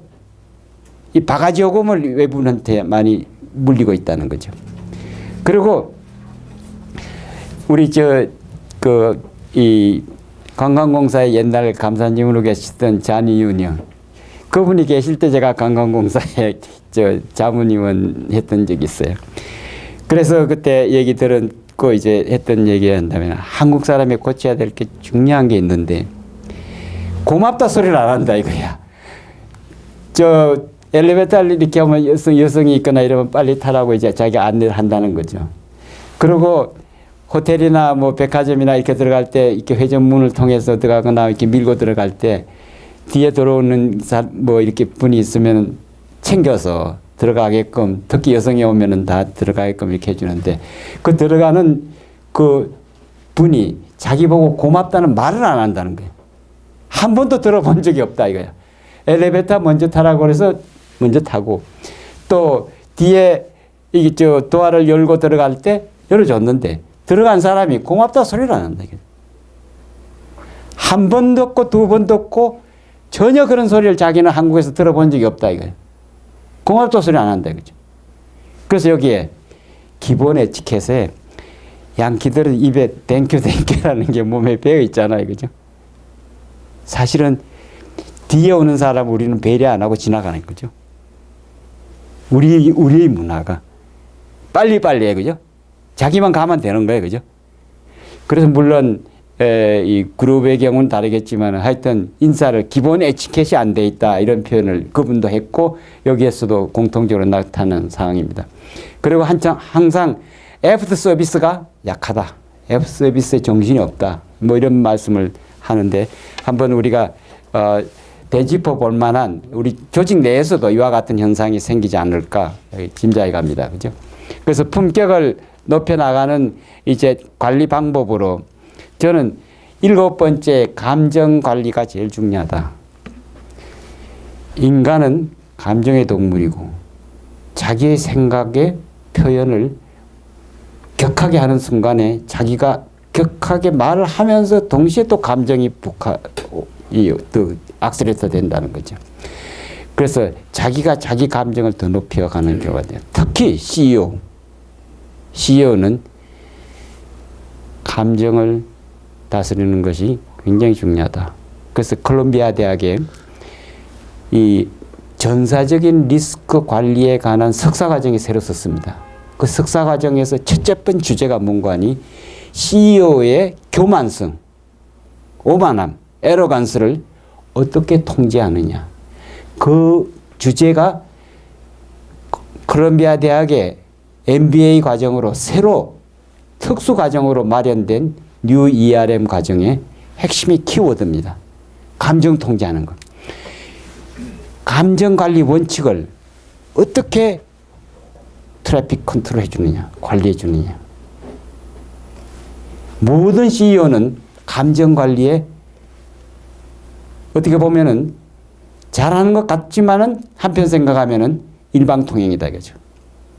그래서 어떤 그 성격 유형에 놓고서 패턴을 본다면 CEO가 되는 순간에 나는 모든 것을 내가 지배할 수 있고 통제할 수 있고 나만이 할 수 있는 이런 특수성이 있기 때문에 이것은 내가 가지고 있는 정권으로 본다 이거죠.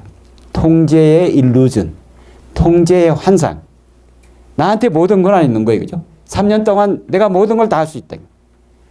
그런 오만함, 교만함이 바로 이 감정관리의 원칙에서 배반되는 거다. 이거죠. 그래서 그런 메시지를 한번 우리가 생각해 보시면 어떨까 싶긴 하고, 특히 여기 8가지의 메시지 중에서 맨 마지막에 저는 이게 소통을 뜹니다. 이 소통은 바로 커뮤니케이션 학과가 우리나라에도 지금 여기 많이 생기고 있죠. 특히 미국에서 커뮤니케이션에 관련되는 원론적인 이제 교과서나 이런 데서 나오는 제가 들은 표현에 의한다면은 커뮤니케이션 공인회계사회는 소통이란 말을 안 쓰고 커뮤니케이션이라고 합니다. 우리는 소통이라고 그러면 그냥 얘기했으니까 알았지. 이렇게 서로 얘기한 걸 가지고 소통으로 우리는 간편적으로 생각하고 있어요. 서로 이렇게 얘기를 주고받는 거를. 소통은 그런 게 아니고 경청하는 거예요. 경청을 통해서 1단계가 완전히 경청이에요. 경청하는 것만큼 소통의 품질은 높아지는 거예요. 경청은 상대한테 시간을 주는 거예요. 그죠? 주는데 질문할 게 있으면은 질문을 통해서 그 사람이 더 얘기를 현재 하는 것보다가 더 깊은 얘기를 할 수 있게끔 바닥에서 나오는 잠재의식을 위로 뽑아 올릴 수 있는 얘기로 그 사람이 얘기하게끔 추가적인 질문을 통해서 경청을 한다 이거죠. 그러면 최종적으로 당신이 그렇게 나열한 여러 가지의 그 팩터들을 놓고 볼 때 내가 가지고 있는 나의 경험의 각에서 보면은 이렇게 두 가지를 융합하면 어떠냐 하고 제3의 시나리오를 만들어내는 것이 커뮤니케이션의 목표다. 이게. 서로 소통이 했다는 걸로 끝나는 게 아니다. 제3의 아이디어를 뽑아내야 소통이 된 거다 이거죠.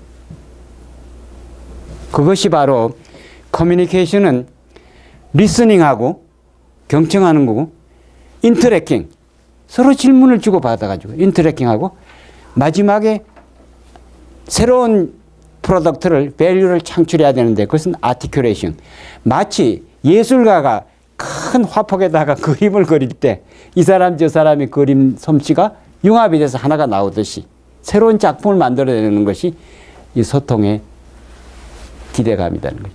그래서 공인회계사회는 우리가 번역하고 있는 커뮤니케이션을 소통을 하면 안 되겠다. 그래서 오히려 그것을 커뮤니케이션 원어 그대로 씁니다. 써야 되는 이유가 있다는 거죠. 그만큼 받아들일 때에 우리가 번역해서 쓰고 우리가 알고 있는 소통의 범주에 머무르면 안 되겠다. 그런 의미로. 그래서 여기에 8가지의 디그니티를 높이는 이제 스탠다드로 나와 있는데 이 중에서 커뮤니케이션이 결론입니다. 그죠? 커뮤니케이션의 품질이 좋아야 바로 품격이 산다. 이렇게 한번 보시면 어떨까 싶긴 해요. 그래서 이제 유럽의 이 축구팀들 또 곳곳에 운동팀들 이 사람들이 가져야 될 세 가지의 카테고리를 정해놨는데 한번 아주 훌륭한 플레이를 했는 사람들의 특징은 굉장히 겸손하다. 굉장히 겸손하다. 사실 이 손흥민이가 이제 그 자기 아버지하고 했던 게 신문에 났던 거를 제가 이렇게 스쿠퍼에서 본 적이 있는데 손흥민이가 그 선수들이 뒤로 쭉 이렇게 따라올 때 맨 뒷자리 옵니다. 그죠? 맨 앞에 나오지 않고 그 팀의 맨 뒤에서 나와요. 뒤에서 나오면서 얘가 뭘 하고 나오는 거 아니? 주기도문을 외우면서 나옵니다. 그 경기장까지. 기독교 신자 같아요. 주기도문을 외우면서 나오고, 이제 여기 그 라인에서 뛰다가 이제 벤치에 가서 쉬라 그러잖아요. 쉬는 시간에 주기도문을 외운다는 거죠. 계속 반복적으로. 선수가 뛰다가 뒤로 이렇게 뽑아내는 게 코치가 뽑아내면 굉장히 기분 나쁘대요. 그죠? 그 기분 나쁜 그 감정을 소화하는 거지. 그죠? 굉장히 겸손을 치료하는 방법은 주기도문을 외우는 것이다. 그리고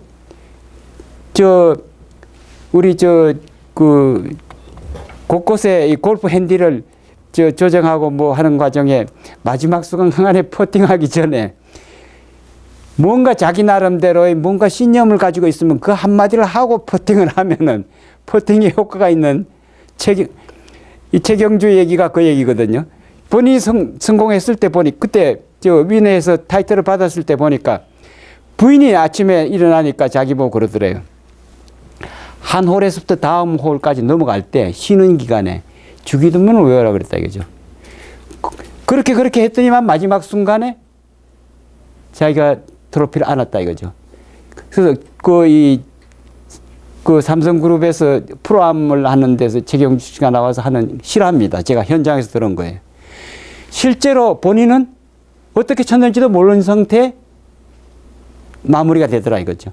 그래서 최경주가 신앙의 힘에 의해서 된 게 아니라 와이프가 자기 트로피를 자기한테 준 거다. 그렇게 표현을 했던 적이 있어요. 그래서 그 겸손의 범위가 그렇게끔 연결되는 걸로 한번 생각하시면 좋겠고, 희망하는 것은 항상 생각보다 높게 하라. 높은 상상력을 가져라. 누구나가 다 높으면 높은 것만큼 더 행복하다. 너무 낮은 목표를 가지면 행복할 수가 없다. 그죠? 높은 목표를 갖다 놓고 하면 크게 이 따분한 일들도 좋게끔 느껴진다는 거죠. 그리고 현명하게끔 움직이는 방법은 결국 누구나가 다 공유하는 데서 나타난다. 이제 그렇게 얘기를 드릴 수 있겠습니다. 그래서 여기서 이제 품질이라는 말보다가 저는 품격이라는 말로 우리가 가야 되는 시대가 됐다. 이제 이런 얘기로 한번 얘기 드리고, 이 품질 중에서 가장 중요한 게 프로세스 품질입니다. 자, 이 품질 중에서 최고의 품질은 프로세스의 품질이다. 서로 연합하는 거죠. 인티그레이션 하는 품질이다. 이렇게 한번 생각하시면 어떨까 싶긴 해요.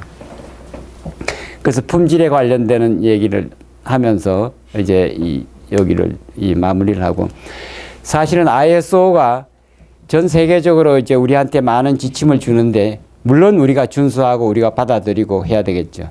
그런데 우리가 우선순위를 책정해서 우리가 필요한 것만 받아들여야 된다. 너무 외국 거 우리는 이제 받아들이는 시대가 아닙니다. 우리의 좋은 게 많이 있습니다. 우리의 이 업무 처리 방법이 좋은 것도 많이 있습니다. 이걸 이제 우리는 거꾸로 살려내야 됩니다. 우리의 좋은 거를 이 ISO에다 갖다 우리는 뿌려야 되는 시대가 되었습니다. 우리는 이제 따라가는 시대가 아니라 우리 거를 만들어야 되는 시대에 지금 와 있다. 이렇게 한번 생각하시면 어떤가 싶어요.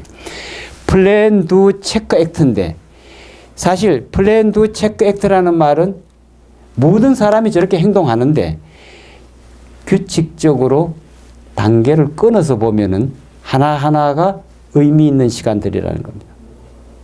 그래서 하루를 보낼 때 플랜을 하고, 두를 하고, 체크하고 액트를 한 것을 한번 이 일직선상에서 다시 한번 되새겨 생각한다면은 이 그 솔트레이크에 이 몰몬교 본당이 있어서 거기에 제가 관광을 따라서 간 적이 있습니다.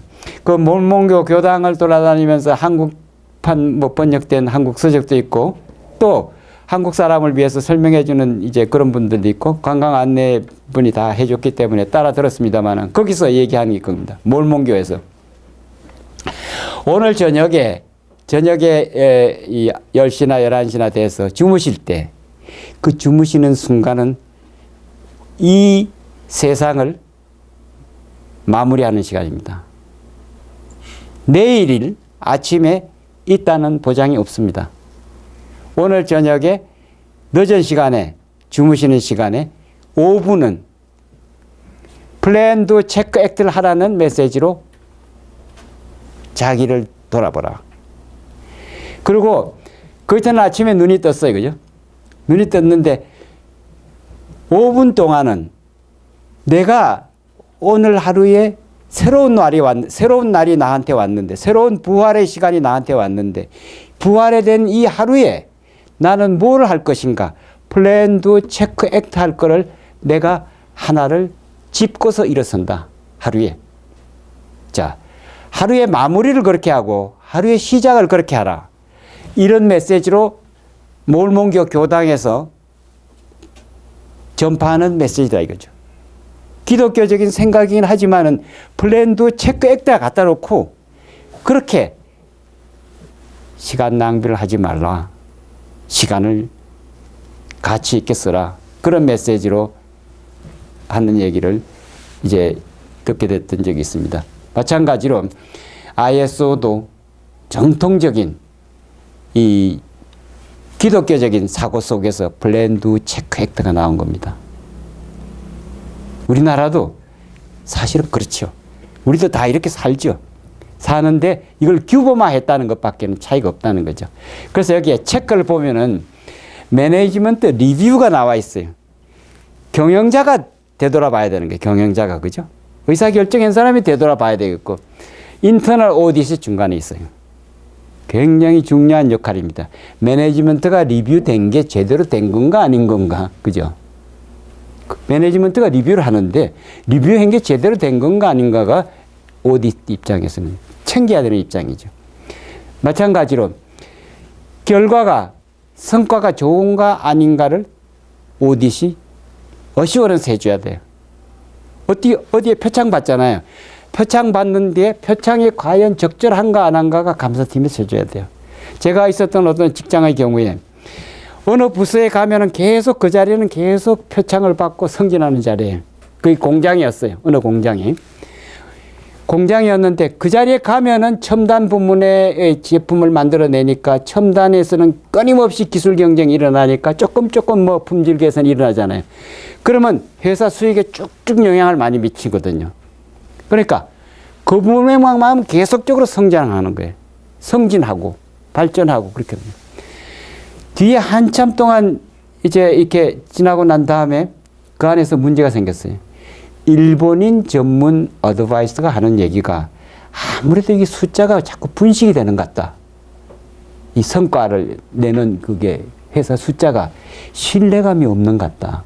고문으로 이제 일본 기술자 고문이 이제 이 첨단 부문에 어드바이스로 와 있었는데 가끔 뭐 몇 개월 만에 한 번씩 그분이 와서 다녀갔는데 그거 다시 한번 체크해 보는 게 좋은데 의심스럽다. 이렇게 얘기를 해서 사실은 이제 이 내부 감사가 들어가서 이제 체크하는 결과가 됐어요. 근데 통계 숫자를 분식하는 거예요. 회사의 성적을 분식하는 거죠. 평가에 우수하다고 평가받는 평가의 그 근거가 되는 자료를 분식을 하는 겁니다. 실제로 그래서 우리 관광공사에서 사실은 어느 직장 누구를 표창하잖아요. 표창은 감사실에 리뷰를 받게끔 하죠. 감사실에서 그 표창자의 표창의 정당성에 대해서 조직원들이 리뷰할 수 있는 기회를 줘요. CEO가 어떤 위원회에서 탁 이렇게 결론을 내리더라도 내린 결론에 대해서 감사님이 다시 한번 리뷰를 해 주시는 게 굉장히 이밸류에이션. 표창은 반드시 이밸류에이션 해줘야 됩니다. 그래야 권위도 서고 표창 받는 사람이 권위도 서고 또 한편 생각하면은 모든 사람이 그 사람의 업적을 인정할 수 있는 수준이 돼야 되잖아요. 어느 한 라인에 들어간 사람은 계속 승진했는데 10년 동안 그런 걸 들여다봤더니 그 자리에 간 사람은 계속 승진했는데 지속적으로 숫자가 분식이 됐었다. 사실 너무 쇼킹한 일이잖아요. 그죠? 그래서 그런 사태도 있다는 거죠. 계속 그렇다는 것은 그 중간에 어느 분이 한두 번은 분식을 했겠죠. 물론 이제 그런 일본 전문가가 볼 때 의심스럽다 하면서 퀘스천을 주니까 다시 이제 숫자를 리뷰하는 과정에서 그런 게 나타난 거죠. 숫자를 속인 기록이 나타나는 거죠. 그래서 믿을 수 있는 것은 사실은 정말 여러분이 우리가 Four Eyes Principle로 한 사람이 한 걸 다른 사람이 리뷰해 줘야 돼요. 그래서 여기 ISO에 나와 있는 쭉 여러 개 지침들이 많습니다만은 사실 이 지침들을 우리는 지금 다 이렇게 지켜나가고 있습니다. 그죠? 그리고 이제 이 품질에 관련돼서 뭐 이렇게 곳곳에 많은 얘기들이 나오는데 지금 이제 이 국제적인 이 기구에서 지금 나와 있는 것은 이 미국을 중심으로 해서 지속 가능 회계 기준위원회입니다. 지속 가능 회계 기준위원회. 2012년에 미국은 이미 하고 있습니다. 바꿔 얘기 드린다면 ESG 평가 보고서에 근간이 되는 기준을 마련해 놨다는 거죠. 그 기준이 특별하게 외부의 전문가들에 의해서 마련되는 것이 아니라 아예 조직 내에 있는 전문가들에 의해서 그것을 활용하게 돼 있고 이 그 비재무 정보에 대한 이제 공시 이 제정 기준이 국제회계기준위원회에서 이제 지금 만드는 중에 있습니다만은 이 내용들은 전부 다 지금 떠 있는 상태이기 때문에 미국의 SEC는 아예 각 기관이 능력에 맞게끔 지속 가능 보고서를 만들어내라. 그래서 앞으로 연차 보고서는 만들지 마세요. 연차 보고서는 만들지 마시고 애뉴얼 리포트 있잖아요.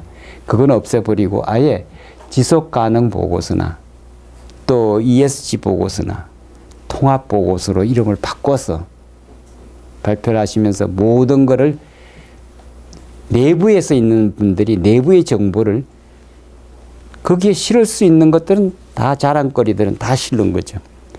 그걸 실은 것을 감사님이 리뷰해서 감사님이 사인해 준다 이거죠. 물론 CEO의 코멘트가 맨 앞장에 들어가지만은 감사님은 맨 뒷장에 여기에 담겨진 내용은 사실에 입각해서 나온 것이다 하는 인정을 해주는 거죠. 어시어런스를 인정해줘. 그러는 것이 지금 여기 얘기하는 이 국제회계기준위원회에서 지금 비재무적인 부분의 보고서를 인정해 주는 거나 같은 거죠. 지금 국제회계기준위원회도 별로 기본을 못 잡고 있어요. 보이지 않는 걸 어떻게 기준을 잡겠어요. 그죠? 사실 굉장히 어려운 거예요. 그죠? 그래서 그런 메시지를 지금 보시면 좋겠고, 그래서 우리 국내에도 한국의 지속 가능성 기준위원회를 만들어서 뭐 이렇게 이제 시작을 하려고 그런다는 이제 그런 상황이 나와 있습니다. 사실은 뭐 이 국제기준위원회가 들어오면 우리 그걸 가지고 우리가 번역해서 우리 걸로 써야 된다 이렇게도 생각하지만 한편 생각 우리가 거꾸로 만들어서 우리 어느 회사가 제대로 만들어서 보고서를 벌써 카카오가 ESG 보고서를 만들어서 발표했습니다. 그럼 카카오 보고서는 어떤 면에서는 우리나라가 내놓은 하나의 새로운 플랫폼이 될 수가 있는 거죠. 그래서 그런 관점에서 한번 인티그레이티드 싱킹 그래서 인티그레이티드 리포트는 재무 보고서만 이제 만들던 시대에서 애뉴얼 리포트를 넘어서 거버넌스와 인바이런먼트와 코퍼레이트 커뮤니케이션 소위 소셜 ESG와 이 코퍼레이트 커뮤니케이션이라고 해서 이 이해관계자들과의 이 대화 이런 것까지를 포함하는 전체 인티그레이티드 리포팅을 만드는 것을 제가 제안드리고 싶고 이게 시대를 앞서가는 보고의 채널이다. 그리고 내부 감사도 인티그레이티드 리포트에다가 초점 맞춘다. 어느 한 부문의 문제는 그 부문의 문제가 아니라 전체의 문제로 확대를 하셔야 된다는 거죠. 어느 한 부분이 잘못됐다. 저는 우리은행에서 일어난 사건의 진위를 정확하게는 모르겠습니다만은 거기서 일어난 사건은 우리은행 전체에 만연되어 있는 분위기에 전체의 것이다 이거죠. 어느 한 곡이 있으면 일어난 게 아니라는 거죠. 그 분위기가 뭐 여러 가지 형태로 이렇게 나타나는 과정 속에 하나가 덜쳐지는 것 뿐이다. 그래서 인티그레이트 리포팅의 입각에서 본다면은 이 부분이 아주 극도로 취약한 부분이 되어버렸다 이거죠. 대외 신인도가 이게 대외 신인도입니다. 그죠? 대외에서 볼 때 우리은행이라는 조직이 커뮤니케이션을 통해서 가치를 창출하고 있었느냐? 하나도 못했다 이거죠. 그죠? 날려버린 오히려 가치를 손상시킨 결과가 되죠. 그래서 인티그레이트 리포팅에서 저쪽 부분보다가 비재무적인 이쪽 부분의 비중이 훨씬 커지는 시대로 시대 흐름이 바뀌고 있다. 이렇게 한번 연상을 하시면은 의미가 있지 않을까 싶어요. 그죠? 그래서 이 책무성 기구가 이제 이 발전이 돼서 그 미국의 감사원이 이름을 어카운터빌리티 오피스로 바꿨어요. 그죠? 이 어카운터빌리티 오피스는 책무성을 1순위로 또 책무성에다가 초점 맞추는 방향으로 뭐 이 공공부문이나 민간부문이나 다 공통적인 거지만 특히나 그 책무를 질 수 있는 그 범주 속에서는 그것을 지키는 방향으로 그래서 책무성이라는 게 도대체 행정학 교수들이 번역에서 쓰고 있는 용어긴 합니다만 리스폰시빌리티를 넘어서 내가 해야 될 의무, 듀티까지도 포함한 새로운 기술을 흡수한 투명성을 지향하는 새로운 노하우다. 그러니까 모른다 소리를 하지 말고 이것을 합쳐서 우리가 만들어낸 것이 미완성일 수도 있지만은 현재 우리 수준은 여기까지 왔다 하고 내는 리포트가 책무성 리포트다 이거죠. 그리고 책무성 리포트는 있는 그대로를 내는 거다. 있는 그대로를. 우리가 아는 범주 속에서 내는 것이다. 그린워싱 같은 그런 그 분식적인 그런 표현들은 안 쓴다는 거죠. 그래서 여기에 어떤 경우든지 문제가 생기면은 no excuse. 변명할 거리를 미리 찾지 말아라. 그래서 변명하려면은 변명할 거리가 없을 때 그 사항을 넣어라. 어떤 사항이 변명해야 될 상황이 있는 항목이 올라갈 수 있잖아요. 그럼 그 항목은 빼라. 변명거리가 된 거라고 예상이 되면은 자신이 없으면 빼라는 거죠. 그죠? 그런 의미로 생각하셔도 좋을 것 같아요. 그죠? 그래서 조직원의 침묵은 사회적 범죄다. 이게 싱가포르 또 호주 또 이 아시아 지역에 제가 내부감사 회장을 하면서 돌아다닐 때에 우리가 해야 될 것은 바로 이것이다. 박근혜의 탄핵의 시점에 이 주제가 더욱더 우리 대한민국의 그 치욕으로 국제회의에서 감사들이 얘기를 하는 데서 나타났어요. 틀림없이 박근혜 대통령 주변에 있는 사람이 알고 있었다 이거죠. 침묵했다는 것이 범죄다 이거죠. 그 침묵하는 그게 범죄이기 때문에 그걸 어떻게 징벌 안 하느냐 그겁니다. 아는 사람이 제대로 제재를 못했다 이거죠. 그런 메시지를 제가 들었던 것을 다시 여기다가 한번 하면서 정확하게 하고 싶은 얘기를 바르게 하고 say it right 바로 얘기하라. 이게 아니다 이런다면 아니다는 얘기를 좀 해주라 이거죠. 그리고 그것을 통해서 우리가 해야 될 것을 힘 있는 사람이 사실을 진실을 알게끔 하라. 이렇게 하면 안 된다. 이런 얘기를 힘 있는 사람한테 얘기하라. 그럴 때 바로 사회가 진실을 말하는 분위기로 갈 때 품격이 올라간다. 그래서 한국을 일컬어서 침묵의 모의가 문제를 키우고 있는 나라다. 이게 우리를 표현하는 겁니다. 침묵의 모의가 아는 사람이 침묵하면서 침묵하는 그 그룹이 모의를 하는 거예요. 숨기는 거예요. 그 내용을. 그래서 한국은 더 나쁜 나라다. 더 나쁜 나라다. 한국의 엘리트는 죽었느냐? 이런 표현으로 들리주기도 합니다. 그죠? 엘리트일수록 침묵해서는 안 된다. 이런 얘기로 들으시면 좋겠어요. 그죠? 그래서 두려움 없는 조직이 사실은 미래에는 굉장히 요청되는데 얘기를 할 수 없게끔 막 그 위협적인 분위기를 만들고 정보를 공유하지 않게 되면은 무너집니다. 그래서 여기에 마지막 부분을 보시면 침묵의 소리를 들으라. 그죠? 침묵의 소리를 들으라. 셀프 체크를 해서 문제가 생길 수 있다고 생각된다면은 혼자 해결하려고 그러지 말고 여러 사람이 함께 하라. 모의하지 말고 모의가 아니고 공개하기 위해서 모의하라. 공개하기 위해서. 이러면 안 되잖아. 이러면 안 되잖아. 이렇게 하면서 우리가 우리 스스로를 업그레이드를 하자. 그래서 사실은 이제 다음 주 목요일에 이 이해충돌 방지법이 실행됩니다. 사실 그 감사님들 굉장히 우리 조직에 적용하는 거에 대해서 이제 자체적으로 이 감사 사고 예방 그 기능을 강화해 주시길 부탁드립니다. 한번 보세요. 이해충돌 방지법은 지난번 LH공사 등등에서 일어난 것이 폭발대가 됐지만은 그 이후에 우리가 해야 될 걸 안 했던 것 중에 가장 대표적인 거예요. 여기에 보니까 제가 이 산업은행에 근무했을 때 그 관련을 보면은 저도 여기 다 해당이 돼요.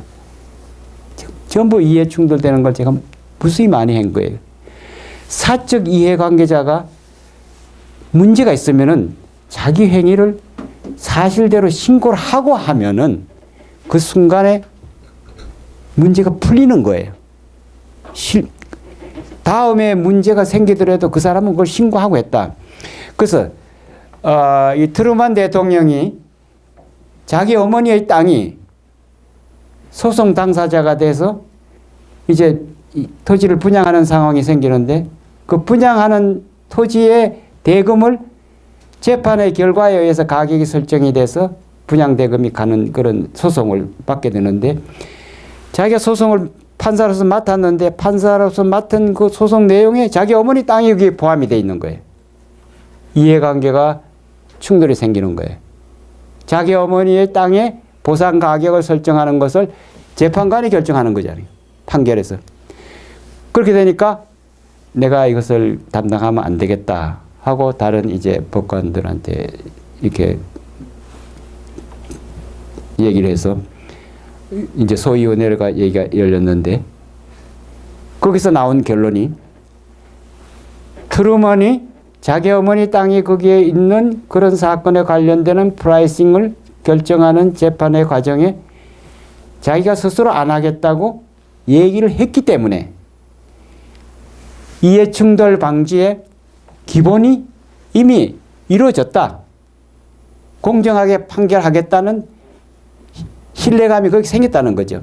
그걸로 인해서 더 이상의 이해충돌에 관련되는 어젠다로 얘기를 안 하는 게 좋겠다.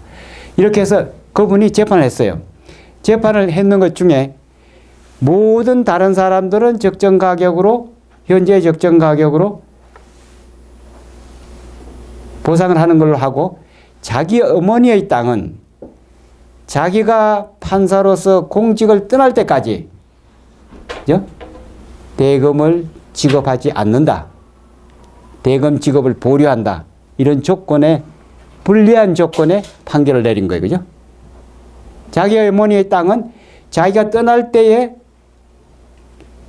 보상 가격이 지급된다. 그래서 이것이 미국의 판례로 이해 충돌이 생기면은 미리 이해관계자들에 있는 동료들한테 얘기를 해서 그것을 벗어나줘야 된다는 거죠. 참 하기 어려워요. 그죠? 찾아내기도 힘들 수 있죠. 이해 충돌이 어떤지를. 그래서 여기 찾아보시면은 직무 관련 외부 활동 제한입니다. 저게 사실 솔직한 얘기인데 저는 산업은행 관련 일을 할 때 야, 언제쯤 뭐 이런 거 신청하면은 금리 얼마짜리도 나오고 언젠데 좀 신청할 때 금액을 적게 하지 말고 좀 2배수, 3배수로 좀 높여서 하라. 사실은 솔직한 얘기인데 그렇거든요. 그런 거 깎아야 되니까. 그죠? 깎아야 되니까 높은 금액으로 크게 신청하는 사람들은 깎이는 비율이 많이 되더라도 많은 비율을 가져갈 수 있잖아요. 심사 기준이 총량으로 받아가지고 그 중에서 두부 자르듯이 몇 %씩 잘라내고 주니까 미리 그렇게 하라. 제가 직무 관련 외부 활동의 정보를 제가 그렇게 준 거죠, 사실. 그래서 그랬던 기억들 지금 생각해 보면, 야, 이거 이해충돌 방지가 정말 컨트롤하기가 힘들겠다. 양심적으로 하는 사람이 아니면은 힘들겠다. 이런 생각을 하게 됩니다. 그래서 이해충돌 방지에 우리 지금 가족 명의로 뭐 이렇게 태양광 뭐 몰래하고 뭐 부동산 구입하고 이런 걸 생각해 보면 이거 지나가는 겁니다. 그죠? 법인 이름으로 하면 모르고 지나가는 거예요. 그죠? 자기 이름이 아닌 다른 어떤 친척, 인척 이름으로 하면 지나가는 거예요. 그죠? 그래서 이런 것들이 지금 어떻게 우리가 찾아낼 수 있을까? 그래서 오늘 지금 시간 쓰면 안 되죠? 이제 됐어야 돼? 그러면 이제 마무리를 제가 하는 김에 유한 킴벌리라는 회사는 아까도 말씀드렸지만은 한국과 미국의 문화가 접목이 되는 가장 깨끗한 회사다. 내부 감사실을 내부 통제실로 이름을 바꾸고 거기서 내놓은 리포트가 지속 가능성 보고서인데 이 지속 가능성 보고서가 유한 킴벌리가 맨 처음 시작했습니다. 세계에서 유한 킴벌리의 내부 지속 가능성 보고서가 한국계 기업으로서 최초로 나온 겁니다. 그리고 이 법례는 아시아의 법례로서 쓰여졌습니다. 사실 우리 국민들의 자랑스러운 게 참 많습니다. 유한 킴벌리의 그 4조 2교대입니다.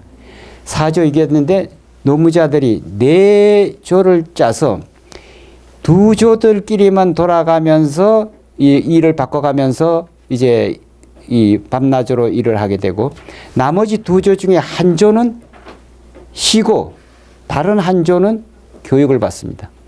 교육을 받을 때 부부가 같이 와서 받을 수 있게끔 그 주제를 다양하게 섞어주는 거예요.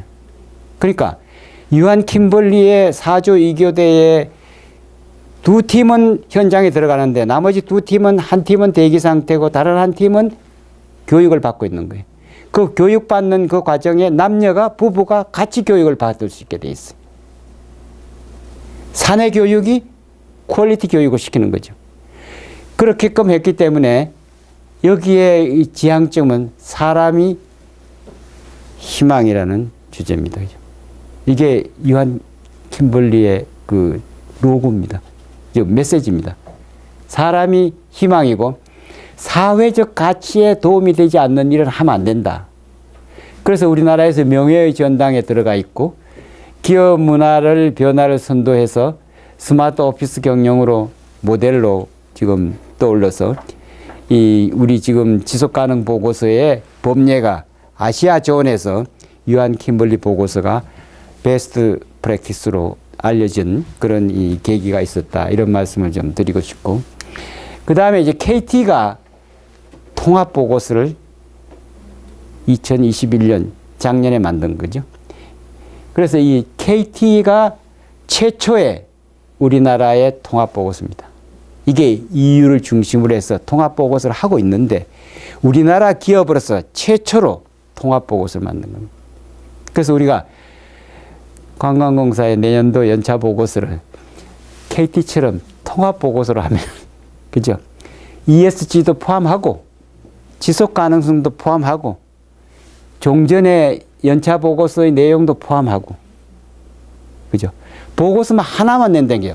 통합 보고서는 보고서를 여러 개 내지 말라는 거죠. 우산 하나에 조금 해서 중요도가 높은 것들만 보고하라는 거죠. 뭐 이렇게 이해관계자들한테 도움이 안 되는 거를 구체적으로 너무 많이 정보를 주면 소화도 못하고 의미도 없다. 꼭 필요한 정보를 중요도에 따라서 나누어서 쓰게끔 하자. 그래서 이 통합보고서의 시대가 열렸기 때문에 내년에 기업의 연차 보고서는 통합보고서로 이름을 바꿔서 그죠? 그렇게 하시면서 모든 보고서를 한 페이지에서 한 그 바인딩에서 한 우산 아래서 볼 수 있게끔 재무보고도 그 안에 요약해서 들어가고 필요한 것도 그죠? 그런 식으로 한번 하시면 좋을 것 같습니다. 그죠? 그 다음에 이제 이 그 휴먼 컬처라고 그래서 뭐 이렇게 나와 있는 얘기를 듣는데 저는 CEO를 평가해 줘야 된다는 시대가 됐다. CEO. 사실 우리가 겁이 나서 CEO는 잘 평가를 안 해요. 그죠? 그런데 실질적으로 CEO를 평가해 줘야 되는 게 CEO.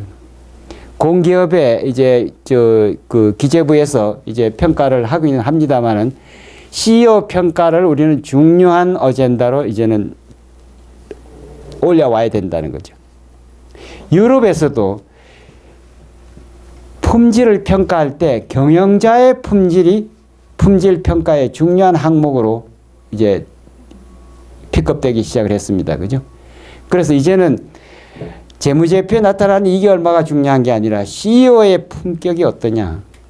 이런 시대의 흐름으로 통합보고서에 의해서 검증이 돼 나가는 그런 시대가 됐다 이거죠.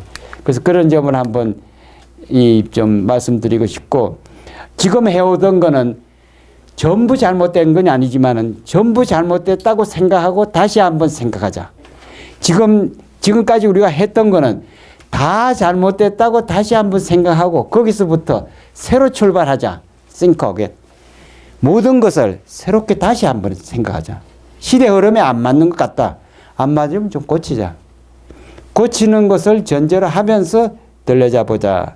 그래서 가장 파워가 없는 낮은 직급에 있는 사람들의 얘기를 반영할 수 있는 그런 방향으로, 그 사람들은 현재 하고 있는 규정을 보면 아 이건 말이 안 되는데 이게 왜 이렇게 어려워? 왜 이렇게 한자 말이 많아? MZ세대가 그럽니다.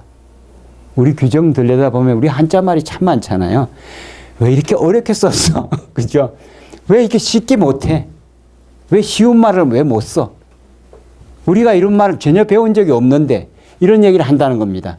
그래서 그런 점으로 우리 규정도 MZ세대가 따라올 수 있게끔 우리가 알고 있는 것은 모른다고 생각하고 새로 갓 들어온 애들이 따라올 수 있게끔 그 레벨을 맞춰줘야 된다는 거죠.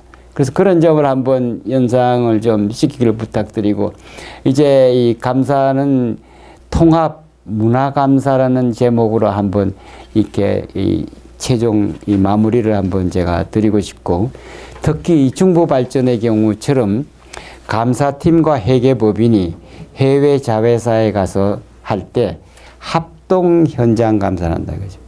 합동 현장 감사를 하는데 회계법인은 중부 발전에서 책정된 회계감사 수수료 범위 내에서 자기네가 씁니다. 그죠? 데리고 가는 거죠. 우리 감사팀하고 같이.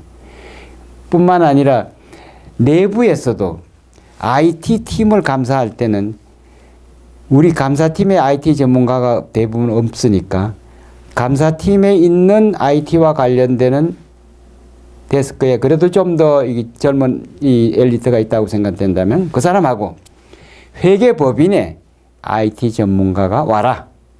그래서 우리 IT 부서에 감사를 같이 하자. 이렇게 하시는 거는 감사님이 활용하시기는 굉장히 좋은 저는 아이디어라고 생각돼요. 외부 감사법인의 IT 전문가를 우리 감사팀하고 같이 IT 감사 부서를 같이 가서 감사하자. 이렇게 하시는 것이 합동 현장 감사를 한다 이거죠. 1년에 한 번 정도를 하는 것만 해도 그 라인에 있는 사람들의 자세도 달라지고, 솔직히 말씀드려서 이 IT 소프트웨어와 관련돼서 여러 가지 형태로 스캔들이 많습니다. 사실은. 그죠? 스캔들이 많아요. 감사님 어떻게 할 수 없는 상황들에 스캔들이 많아요. 그러면 그런 스캔들을 사전적으로 차단하는 방법은 외부 감사팀을 넣는 거라는 거죠. 전문가가. 그런 것을 미리 얘기하게끔 하고. 그래서 이 감사의 방향을 전략 집행을 감사하는 방향으로 가면은 소셜 컬처 오디팅을 하는 것이다. 그러니까 사회를 감사하는 기분으로, 사회라는 의미보다가 사람을 감사하는 쪽으로, 그런 소셜이란 말은 사람이라는 말로 이렇게 바꿔놓고 뭐 이거 얘기를 하시면은 의미가 있을 것 같습니다. 그래서 여기에 쭉 있는 메시지에 이제 대강은 중요한 메시지는 제가 이제 드린 것 같은데, 이 카카오에 관해서만 마무리로 얘기를 드리겠습니다. 이 카카오는 저 개인적으로 존경스러운 회사의 하나입니다. 그죠? 카카오 이 금융그룹의 자산이 우리 최대의 금융회사인 국민은행보다가 시가가 높습니다. 아주 기적적인 겁니다. 카카오가 별 가치가 없는 겁니다. 무슨 가치가 있겠습니까? 아래에서 계속 개발해서 시장을 침투해 나갈 잠재력이 출중한 IT 맨들로 구성이 되어 있거든요. 그러니까 일반 은행이 생각할 수 없는, 범접할 수 없는 네트워킹을 이 사람들은 구축하고 있는 거예요. 은행이 못 따라가는 거죠. 못 따라가는 길을 이 사람들은 가고 있는 거예요. 그래서 기술과 사람이 만들어내는 더 나은 세상이다 이거죠. 사람이 일을 만든다 이거죠. 가보지 않는 길을 두려워하지 않는다. 본질만 남기고 처음부터 전부 다시 생각한다. 그러니까 모든 것을 다시 본다는 거죠. 동료의 생각이 더 옳을 수 있다고 믿는다. 내가 생각하는 것보다 동료 생각이 더 나을 수 있다. 그리고 몰입하고 주도적으로 뭔가 새로운 것을 위해서 할 때는 사회에 도움이 되는 방향으로 한다. 사실 여기에 테크 포 굿이라고 나와 있는데 사실은 IT 전문가들도 그렇게 얘기를 한답니다. 어느 한 시점에만 히트할 제품은 바로 출시도 되기 전에 가치 없는 걸로 판별이 나고 끊임없이 영구히 이 아이디어는 살아나갈 거라고 기대하면서 리서치하고 제품화하면은 그 제품은 날개도 치듯이 퍼져나간다. 그 대표적인 예가 스티브 잡스가 핸드폰을 그렇게 만들고 그렇게 했는데 이게 될지 안 될지, 그렇게 인기가 있을지 없을지 자신도 자신 없었다는 거죠. 전혀 자신 없었다는 거죠.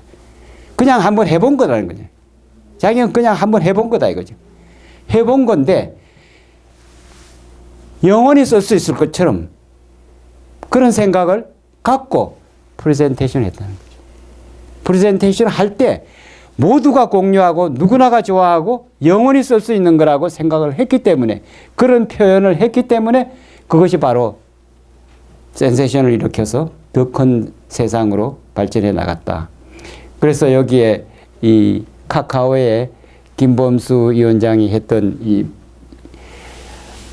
10조의 자산의 반을 사회에 기부하고, 친인척 중에 자기가 어릴 때 자기만 공부를 하고 친인척 거의 다가 어려워서 헤맸던 이 자녀들을 포함한 이 사람들한테 이 1,400억에 해당되는 이 그 정려를 하고 이남 삼녀의 이제 이 그 장남으로서 본인이 서울대 산업공학 석사과정에 들어가서 삼성에 근무하면서 창업으로 길을 바꿨는데, 사실 창업으로 길을 바꿀 때도 긴가민가 했다는 거죠. 이거 왜 좋은 회사 SDS 좋은데 왜 나와? 옆에서 주변에서 많이 그랬다는 거죠. 두려움을 가지고 나왔다는 거죠. 그런데 지금 나와서 제주도에다가 본사를 차렸습니다. 그죠? 특이하죠? 뿐만 아니라 CEO, 자기와 같은 CEO 100인을 자기는 키우겠다는 겁니다. 두려워서 망설이는 사람을 두려워하지 않게, 자기가 어려워서 두려워했기 때문에 창업하는 게 두렵게 생각하는 사람한테 두렵지 않도록 하기 위해서 지원해 주겠다는 겁니다. 그리고 자기는 사회에 대해서 너무나 고마움이 많기 때문에 사회를 위해서 운동하는 사람들, 어렵게 운동하는 사람들 자금을 자기는 대고 싶다. 이렇게 얘기를 해서 이 소위 카카오의 우리 김 회장은 우리 이 시대의 신세대의 우리 모든 세대의 사실은 꿈이고 모델입니다. 그죠?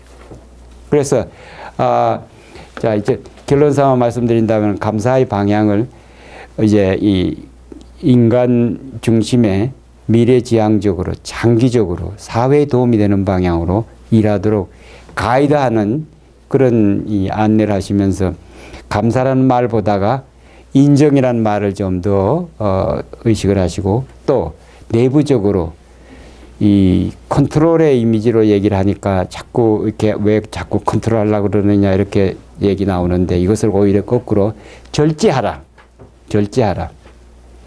절제하라고 요청하는 식으로 하시면 훨씬 더 의미가 있지 않을까. 한번 절제의 문화를 그래서 저희가 JDC의 경우에 절제의 문화를 일반화해라.